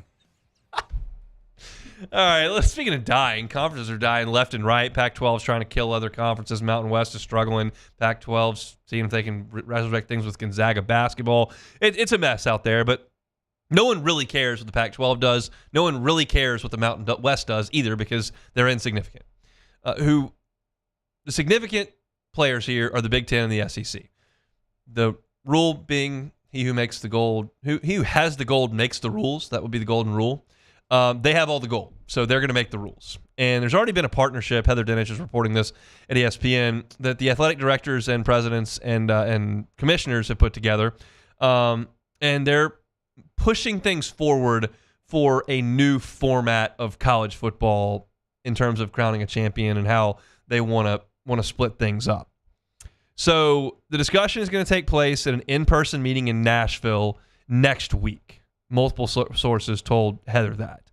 And it's a continuation of the Big Ten and SEC Joint Advisory Group, which got formed back in February, and as I mentioned, includes the presidents, chancellors, athletic directors, Greg Sankey, Tony Petitti, and they're all going to go there for one day and kind of talk about some things. And they're looking to put together a scheduling partnership. But the holdup here is the amount of conference games. The Big Ten's going to play 9. And the Big Ten is not going to get into a situation where we're subjectively picking playoff teams, which we are right now. It's subjective. You get into a room with the committee, and they come up with the 12 teams. You've got objectively the 4 power conferences in the group of 5 team, but everybody after that is subjectively put in. And the Big 10 is not going to enter into agreement where their teams are playing 9 league games and the SEC is only playing 8. Whereby your team playing Penn State or Wisconsin is being weighed the same, theoretically, as an SEC team playing North Texas or Rice. They're not going to do that, and the SEC has not been in a hurry to move to 9 league games. I think there are some in the SEC that want to move to 9 league games, but they're not going to do it without assurances from their television partners, in this case, ESPN, ABC, the whole Disney Corp, that they're going to get more money for playing more games. And until they get that, they don't have the incentive to move. The quote that Henner has in here from her source says, if we're all going to figure this out, we've got to be on equal footing. That means, hey, SEC, we're at 9 games. You need to get to 9 games. And that will eventually happen. That will eventually happen. And so both leagues would prefer to have 4 automatic bids to the playoff when that new contract begins in 2026. That means 8 total teams from those 2 leagues making the playoffs. Does this sound familiar? Not that long ago, 4 teams from each NFL conference got into the playoffs. Now, they expanded, just like the NCAA is going, well, not the NCAA, the college football playoff is going to do here. I'm careful with that. The NCAA crowns the basketball champion. They don't crown the football champion. But they're moving this closer and closer to the NFL model. We're taking away North Texas. We're taking away Florida Atlantic. We're taking away Toledo. We're going to take one of those away, and we're going to put that together with an SEC game. That gets closer. Then all of a sudden we put a partnership together with the Big Ten, so we're playing one of them every year. That's kind of like the AFC, NFC. And now we're going to dominate the numbers in the playoff selection, each getting 4 teams in. Now, as Dennis writes, there's going to be pushback from this proposal by the other leagues. The little guy wants those games because they want the check, and those in the ACC and Big 12 are going to say, hey, well, there's 12 teams and you're taking 8 of the spots? I don't think so. So that pushback will exist. But in my opinion, the money's going to win out here. And the SEC and the Big 10 are going to look at it and say, we don't care what you say. We run this. And whether or not that means they open up their doors and fully come together and take those Big 12 teams and take those ACC teams and form together to actually make one league, or they just take over that portion of the CFP, that remains to be seen, and I don't know enough to tell you what direction things are going to go. But Dennis writes here, in March, the College Football Playoff and ESPN announced a 6-year, $7.8 billion contract that runs through 2031 and 2032. And ESPN secured a 6-year agreement that's going to cost $1.3 billion annually, beginning in 2026 and 2027. That contract is built as either 11 or 13 games, all of which are going to be playoff games in a 12 or 14 team field. There are obviously going to be protections in place for the ACC and the Big 12 conference champions, Notre Dame, the highest ranked group, the 5 team. Like, none of that's going away immediately, but you're starting to chip away at it. Yeah, we'll give you a seat at the table at the end. That's one team that can come as we share all this huge revenue, but we're going to cut the game out in September that you are getting a payday on. And so they're just starting the process of kind of chipping away and getting where they want to get. The last line here in Dennis's piece says, sources hesitated to say any concrete decisions are going to be made next week, but Big Ten athletic directors have a regularly scheduled meeting on Wednesday in which they hope to prepare talking points and could produce real concrete things. So, look, and y'all understand, I'm not in that room. I don't have sources at Michigan or Ohio State. I'm just reacting to what national reporters are writing and what I can research and read, and then giving kind of my angle on how things are going to work out. But to me, I don't expect a significant change very soon, because all of this is about the television dollars.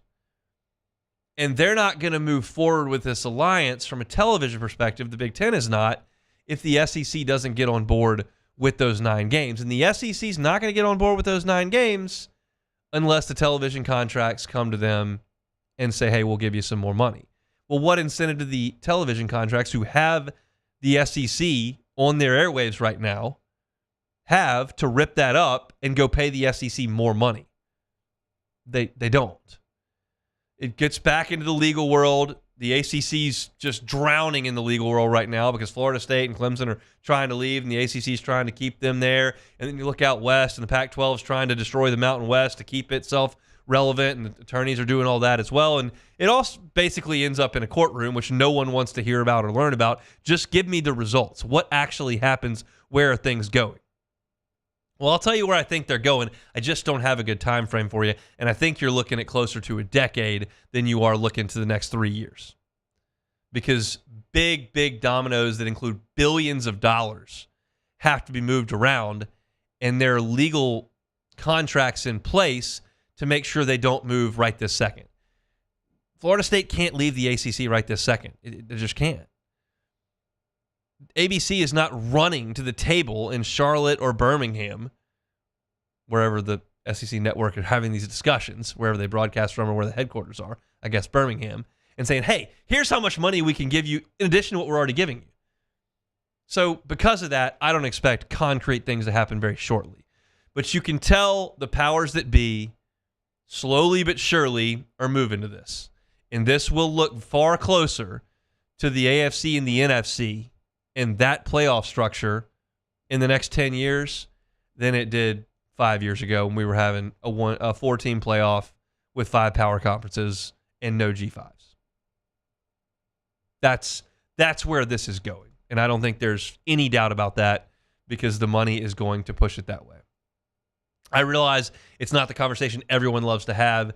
We like to keep things between the line when you can, but this is a big story. And kind of like the top of the show where I was talking about Garrett Nussmeier potentially going to the NFL because it's a bye-week topic. This is kind of a bye-week topic as well. On Wednesday, generally, I start to push closer to the matchup and start talking about some of the things that I want to see in the LSU game that Saturday. No game this Saturday, so talk a little bit about this. Either way, LSU's going to be fine. LSU's going to be swept up in all the cash, and they'll come out on the other end of it.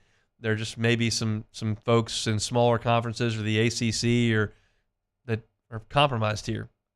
I'm not smart enough to know exactly where that shakes out, but it's coming. It's coming. No Pac-12. Big 12 doesn't have many chips to put on the table, and the ACC's dying. So the big boys, Big Ten and SEC, are coming, and they're going to figure this out one way or another. All right, that's it here for a segment on college football. We got one more big segment here before we get to take it or leave it, and that, of course, is our SEC football power rankings. I've got them right here. A lot of changes this week in the power rankings. Did the top spot change? I'm not always beholden to results. If I think there's a team that is good, maybe didn't have their best day, I may leave them put. We'll see where things shake out coming up next. The Hunt Palmer Show. Boudreaux's Electrical Services. Neil and Melissa have been running things for 4 decades at Boudreaux's Electrical Services. They're a premier Generac dealer. They are a top 3% premier Generac generator dealer. Such a great process when you go through the process with the folks at Boudreaux's Electrical Services. You tell them what your concerns are. Here's how many square feet I have. Here's what I need powered in the event of a storm. And when that happens, here's what needs to go on. And they'll go, okay, we got you. They'll customize that generator to your needs. They'll have it installed by a true professional. Most of the installation will be underground. And you'll have the peace of mind of knowing that when that storm comes through, you're going to still have power. And what they can do is they can monitor your generator remotely 24/7. So they'll know if there's some sort of mechanical failure. Not even in the event of a storm. Maybe it's just over the course of a normal day. Something happens mechanically, or the kids are in the front yard throwing football or baseball around and somebody knocks something loose and you weren't even out there to know about it. Now you won't know that your generator is not ready to perform. But Boudreaux's Electrical will. They'll call you, hey, something's up. We're going to come check it. They'll get that fixed so that when the storm comes through, when the power failure happens, your power stays on. It's Boudreaux's Electrical Services. You can give them a call. Same number they had for 40 years, 985-397-1562. That's 985-397-1562. Or their new Gonzales location, 225-300-9389. The easy way out, BoudreauxElectrical.com, BoudreauxElectrical.com. When it comes to ending cancer, we push forward, always working together for you. That's why our cancer experts at Ochsner have clinically integrated with MD Anderson Cancer Center. This means advanced cancer care, including access to life-saving clinical trials and integrating care to treat the whole you. Introducing Ochsner MD Anderson Cancer Center. Long live you. There it is, the extra mile, on the border of expected and extraordinary for those willing to go further, like vans customized for work or play, with safety and tech to keep you connected, supported by a 5-star sales, service, and finance team, and backed by the 1-star you know. So go the extra mile.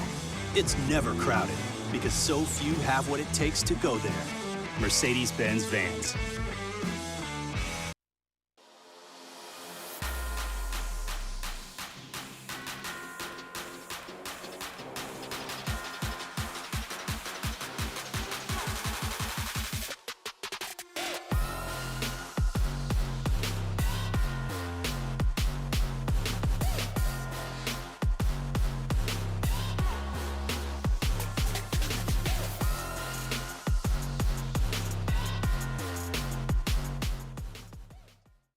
Gulf Coast Office Products is a nationally recognized Savin office equipment dealer based right here in Louisiana. Over 100 employees strong, Gulf Coast has the boots on the ground to support all vertical markets from education, engineering, legal, and finance. With the latest in office technology from desktop to production segment units, Gulf Coast and Savin have the perfect fit for you. Call 225-756-2644. That's 756-2644 for Gulf Coast Office Products.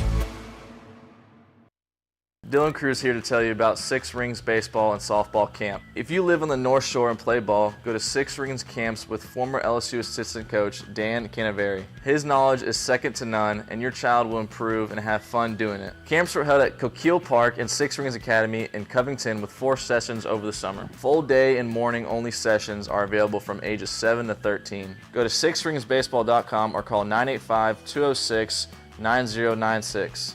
Learn the game to love the game. Breck teamed up to reimagine your parks, and you imagined big. With your help, we went to work, creating 12 beautiful community parks across the parish. A family-sized water park, miles and miles of trails, and parks just for your dogs. There are more places to splash, to explore, to run wild, and even soar. You imagined, we delivered. You're listening to The Hunt Palmer Show on 104.5 ESPN, Baton Rouge.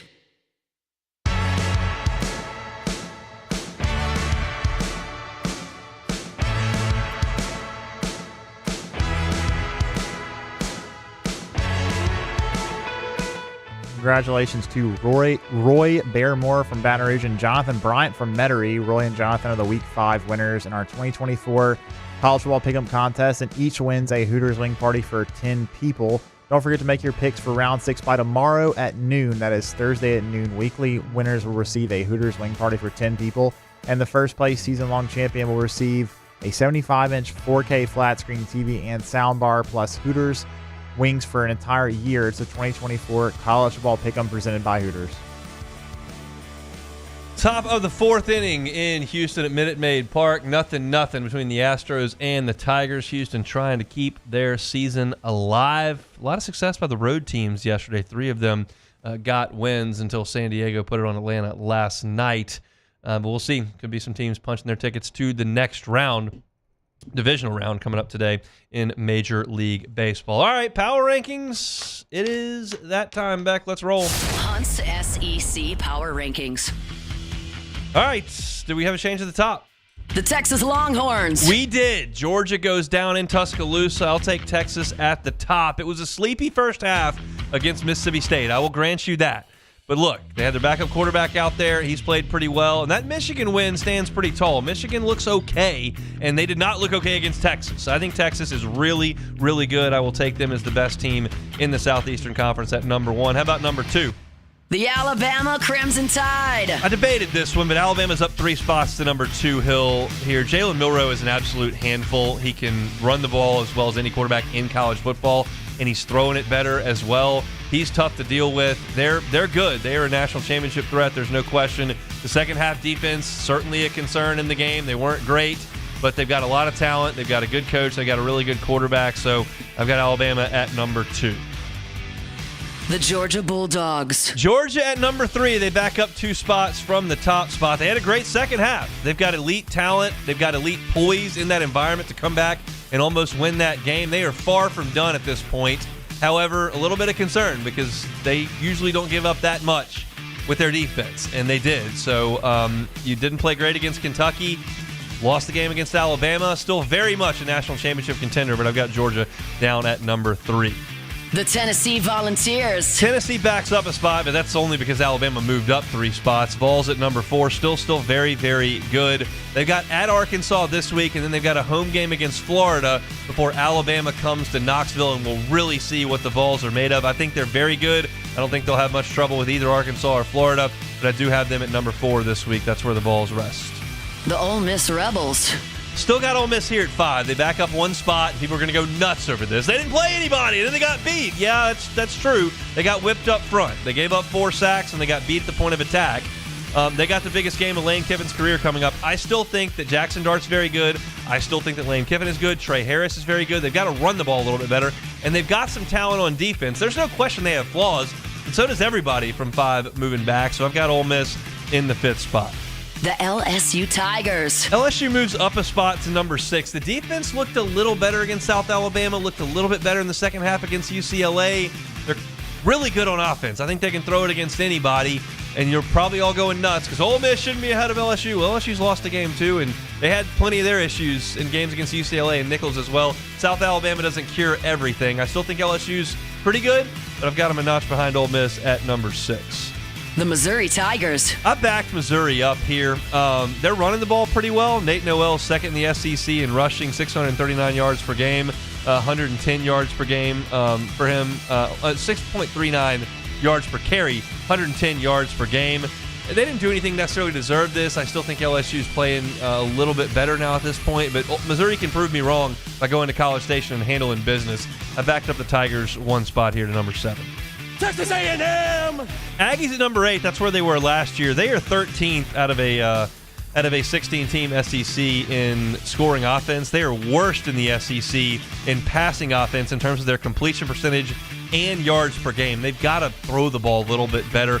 Marcel Reed's taken care of it. Only 4 passing touchdowns, no interceptions. He's not making a lot of big plays. They're but we'll see. Missouri and Texas A&M play this week. That's right there in the middle of the conference. Maybe something shakes out in College Station. The Oklahoma Sooners. OU goes to Auburn and wins, but I've still got them at number 9 here. They are 15th in the league in passing offense. That doesn't change at Auburn. Their defense has been good. 2nd in the league in tackles for loss. They're tied for the best in the league in sacks. Brent Venables has got that defense rolling, but they don't have a quarterback. They don't have an identity on offense, and I backed them up to number 9. That's where they stay this week. The Kentucky Wildcats. Kentucky moves up from 12 to number 10. That defensive line can play. They are good on the defensive front. They played great against Georgia, and they played great against Ole Miss. Those are 2 good offenses. They get after the quarterback. Brock Vandegrift played a little bit better in that game against Ole Miss. If he's better, Kentucky will be better. It's still not a work of art on offense, but that was impressive to go down there and get the points they needed late in that game to beat the Rebels. So Kentucky moves up from 12 to number 10 this week. Number 11. The South Carolina Gamecocks. Lenora Sellers comes back. Maybe the Kentucky win on the road was pretty good. Who knows? They need to prove it this week. Ole Miss comes to town. If South Carolina plays great football this week, I could see them moving up. I know you think it's crazy that I would have Kentucky ahead of South Carolina. I get it, but I can't do the head-to-head matchup on every single matchup. It doesn't work that way. Kentucky played better this past weekend. South Carolina is off. They got a chance against Ole Miss. They could jump Kentucky again this week if they play great football against the Rebels. We'll see. South Carolina at number 11. Number 12. The Arkansas Razorbacks. They back up a spot. They just find a way to lose. That's a bad thing about a program, but they do. They've moved the ball pretty consistently, but they find a way to lose. They lost at Oklahoma State. They lost against A&M. They're 4th in the conference in total offense, and they got really nothing to show for it other than a win on the Plains at Auburn. It's just a program that can't quite figure it out, and I don't expect them to anytime soon. I got Arkansas at 12.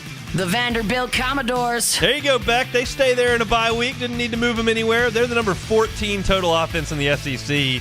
That's not very good, but they're 4th in the SEC in red zone touchdowns. So when they get down there, they're getting some points. They're number 13 in total defense as well. So being 14th in offense and 13th in defense is not great, but they played better. So I got them there at number 13.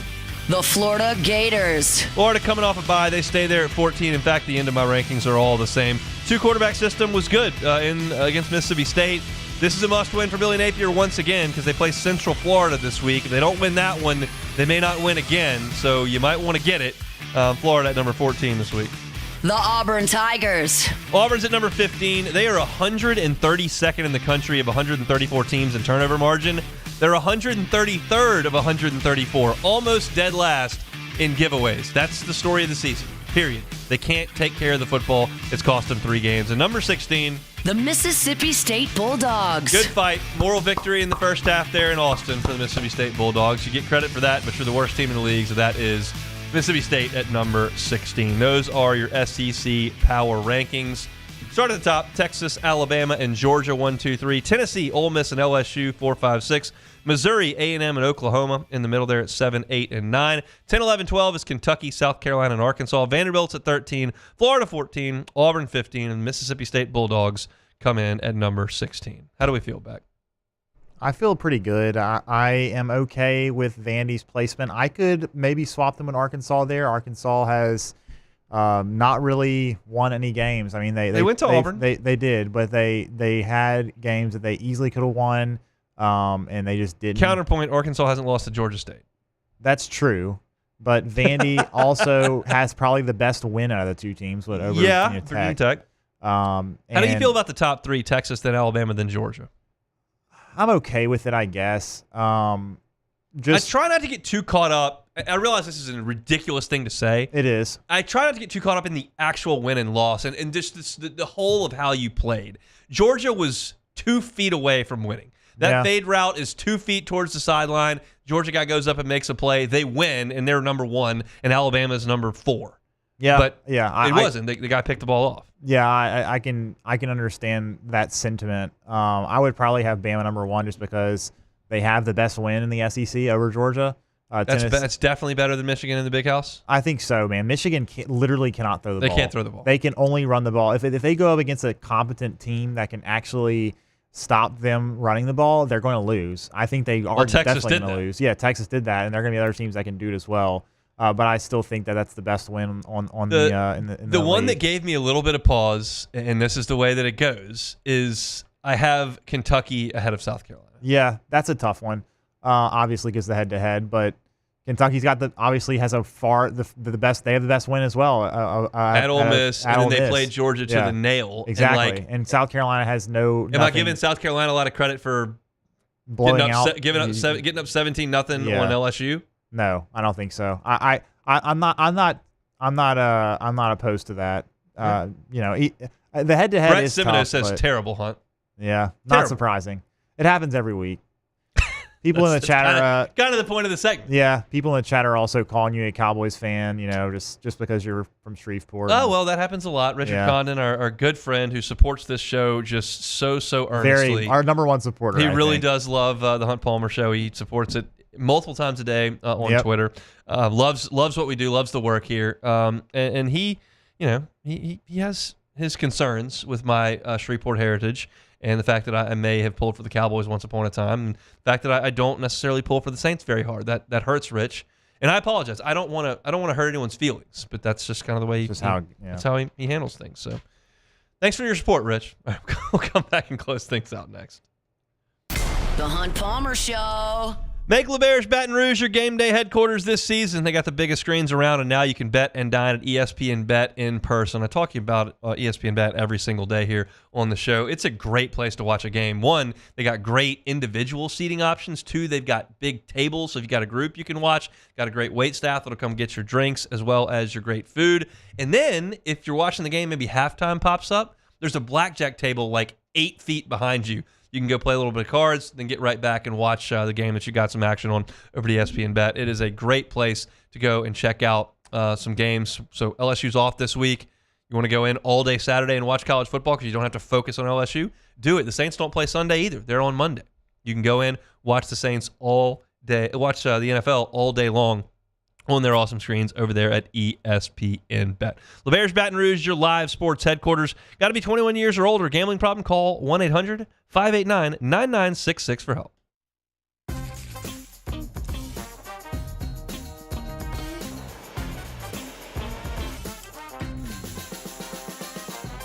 The best kept secret in town is out. Discover Tallulah at the Renaissance Hotel on Bluebonnet.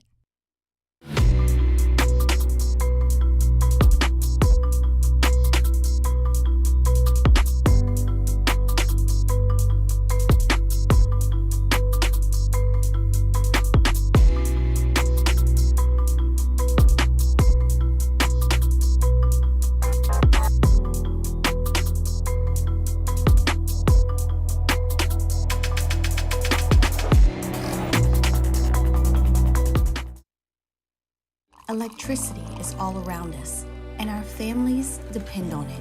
Every day is sparked by the power of a cold drink or a warm meal, a movie night, and a comforting light at the end of a dark hallway. From sunrise to sunset, playtime to bedtime, our team is ready to take care of your electrical needs. Even in the case of an after-hours emergency, the light in your life shines brighter with Mr. Electric. There it is, the extra mile, on the border of expected and extraordinary, for those willing to go further, like vans customized for work or play, with safety and tech to keep you connected, supported by a 5-star sales, service, and finance team, and backed by the 1-star you know. So go the extra mile. It's never crowded, because so few have what it takes to go there. Mercedes-Benz Vans. Hey, it's Matt Moscona. For years, you've heard me tell you about Insurance Network of Louisiana, helping you find better coverage for less money. But it's not just for your home and auto. They also offer commercial property. So, retail stores, professional offices like doctors, dentists, attorneys, clothing boutiques. Insurance Network of Louisiana can find you better coverage for less money. They service the entire state of Louisiana, and they're local. So call today at 293-0450 or lainsurance.net. I've been doing business with Luba for 25 years. They're dependable, trustworthy. It's just the attention to detail with our clients. Our folks have years and years of experience. They're highly trained professionals. But many companies have that asset. What I'd like to think makes Luba a bit different is that we use those talents in a way that truly is dedicated to serving the needs of the folks who depend on us. At Relief Windows, we're more than windows. We're windows, doors, hardy plank, and vinyl siding. But our #1 product is always customer satisfaction. Visit us online. You're listening to The Hunt Palmer Show with former Texas A&M Yell leader, Hunt Palmer. Giga Maggies.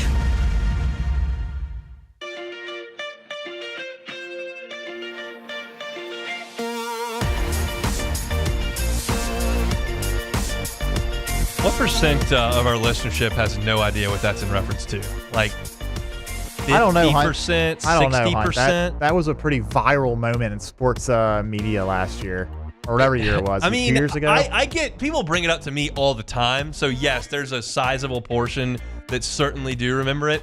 There've got to be a lot. Well, and then I feel like a lot of people that listen do know that I hate A&M. So even if they don't know about the Yell Leader thing, they know that that's just a jest. I do hope that a lot of people listen to this and actually think that you were an A&M Yell Leader. That would be even better, honestly. Honorary Yell Leader. Of Course. I'd been indoctrinated just for that one day. And then, as I always have to mention as a caveat, I did that. We got a bajillion views. Everybody laughed, said it was funny. Everybody texted me. It was great. And then our SEC West championship team with a eventual Heisman Trophy winning quarterback went to College Station and played an atrocious A&M team and got annihilated, which is just embarrassing. Makes me very sad. It was very embarrassing. That game was miserable. What a disaster. Speaking of A&M, are they going to win on Saturday? No. You don't think so? I don't think so. In Kyle Field, you're trusting in Mizzou and Coach Drinkwitz? I believe in Coach Drink. I do. I think they're a good team. Is that because they beat Vanderbilt? Yes, I mean Vanderbilt is a very good team, Hunt. That was a great win for them. I mean, great win. There may have been like 5 missed field goals, but it was a good win. College kickers. # college kickers. That's what they say. All right, let's play some Take It or Leave It. All right, first one here. Diamond Sports Group, otherwise known as Valley Sports, are dropping all of their MLB contracts except for the Atlanta Braves. They announced in their bankruptcy hearings. Take it or leave it. I'm going to take it. I'll take it. I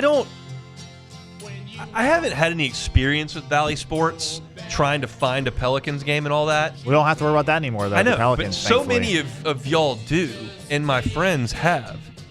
And it would just appear to me that, like, one of the more important aspects of carrying a team's games would be human beings being able to watch said games. Yeah, that's usually important. That would feel like something you would take into account when becoming the broadcast partner of an organization.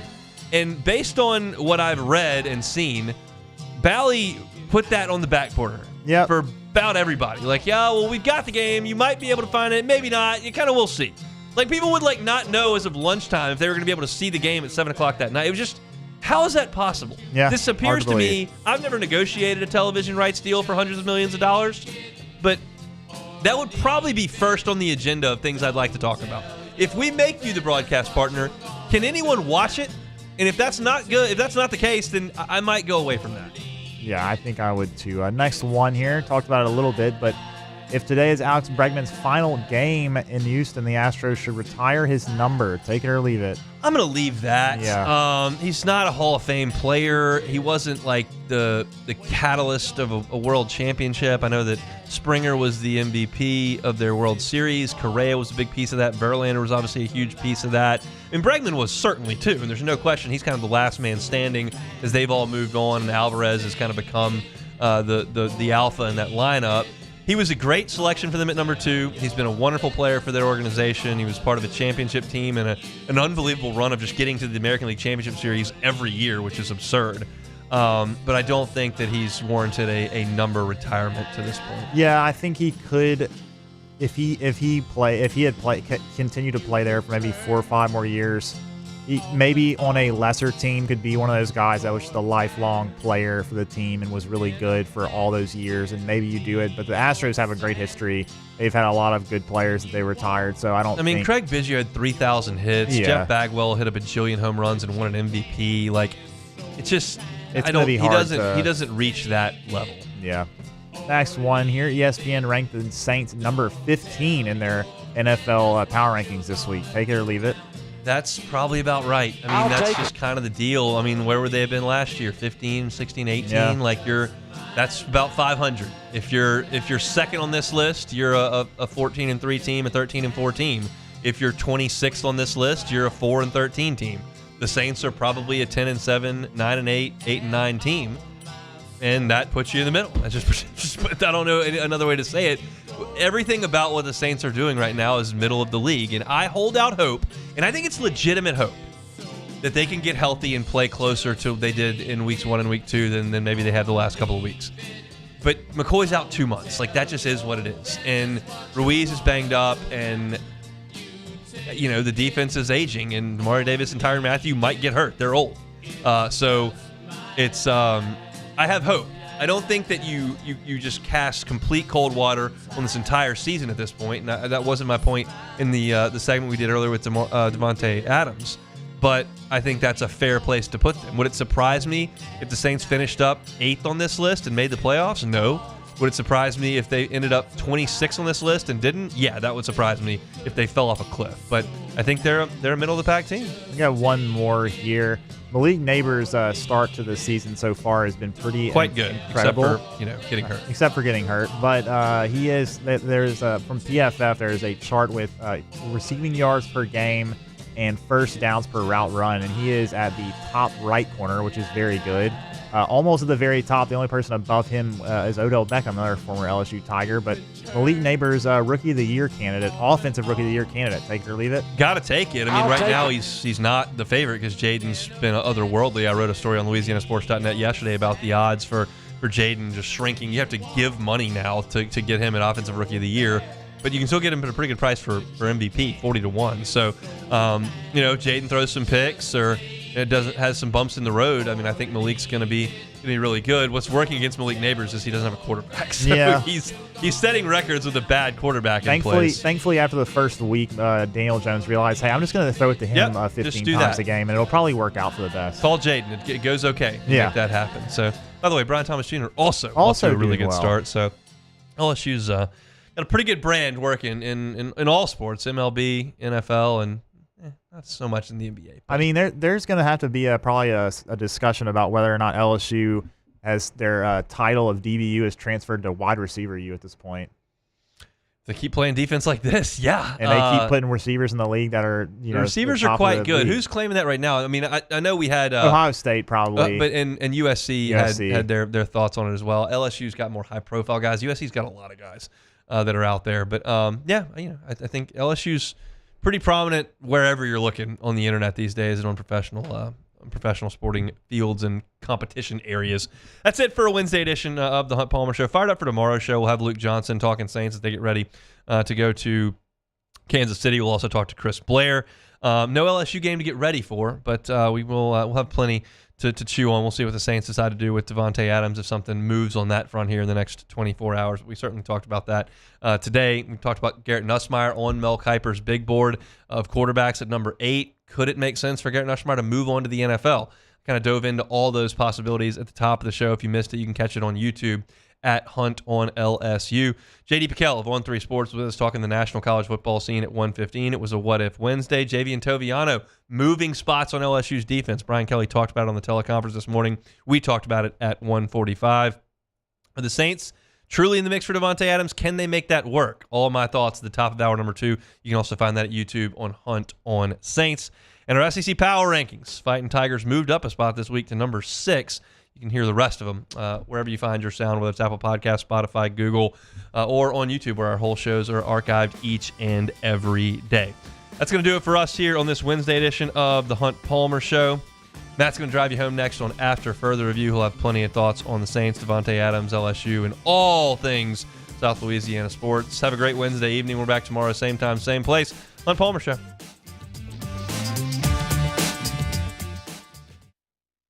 Breck teamed up to reimagine your parks, and you imagined big.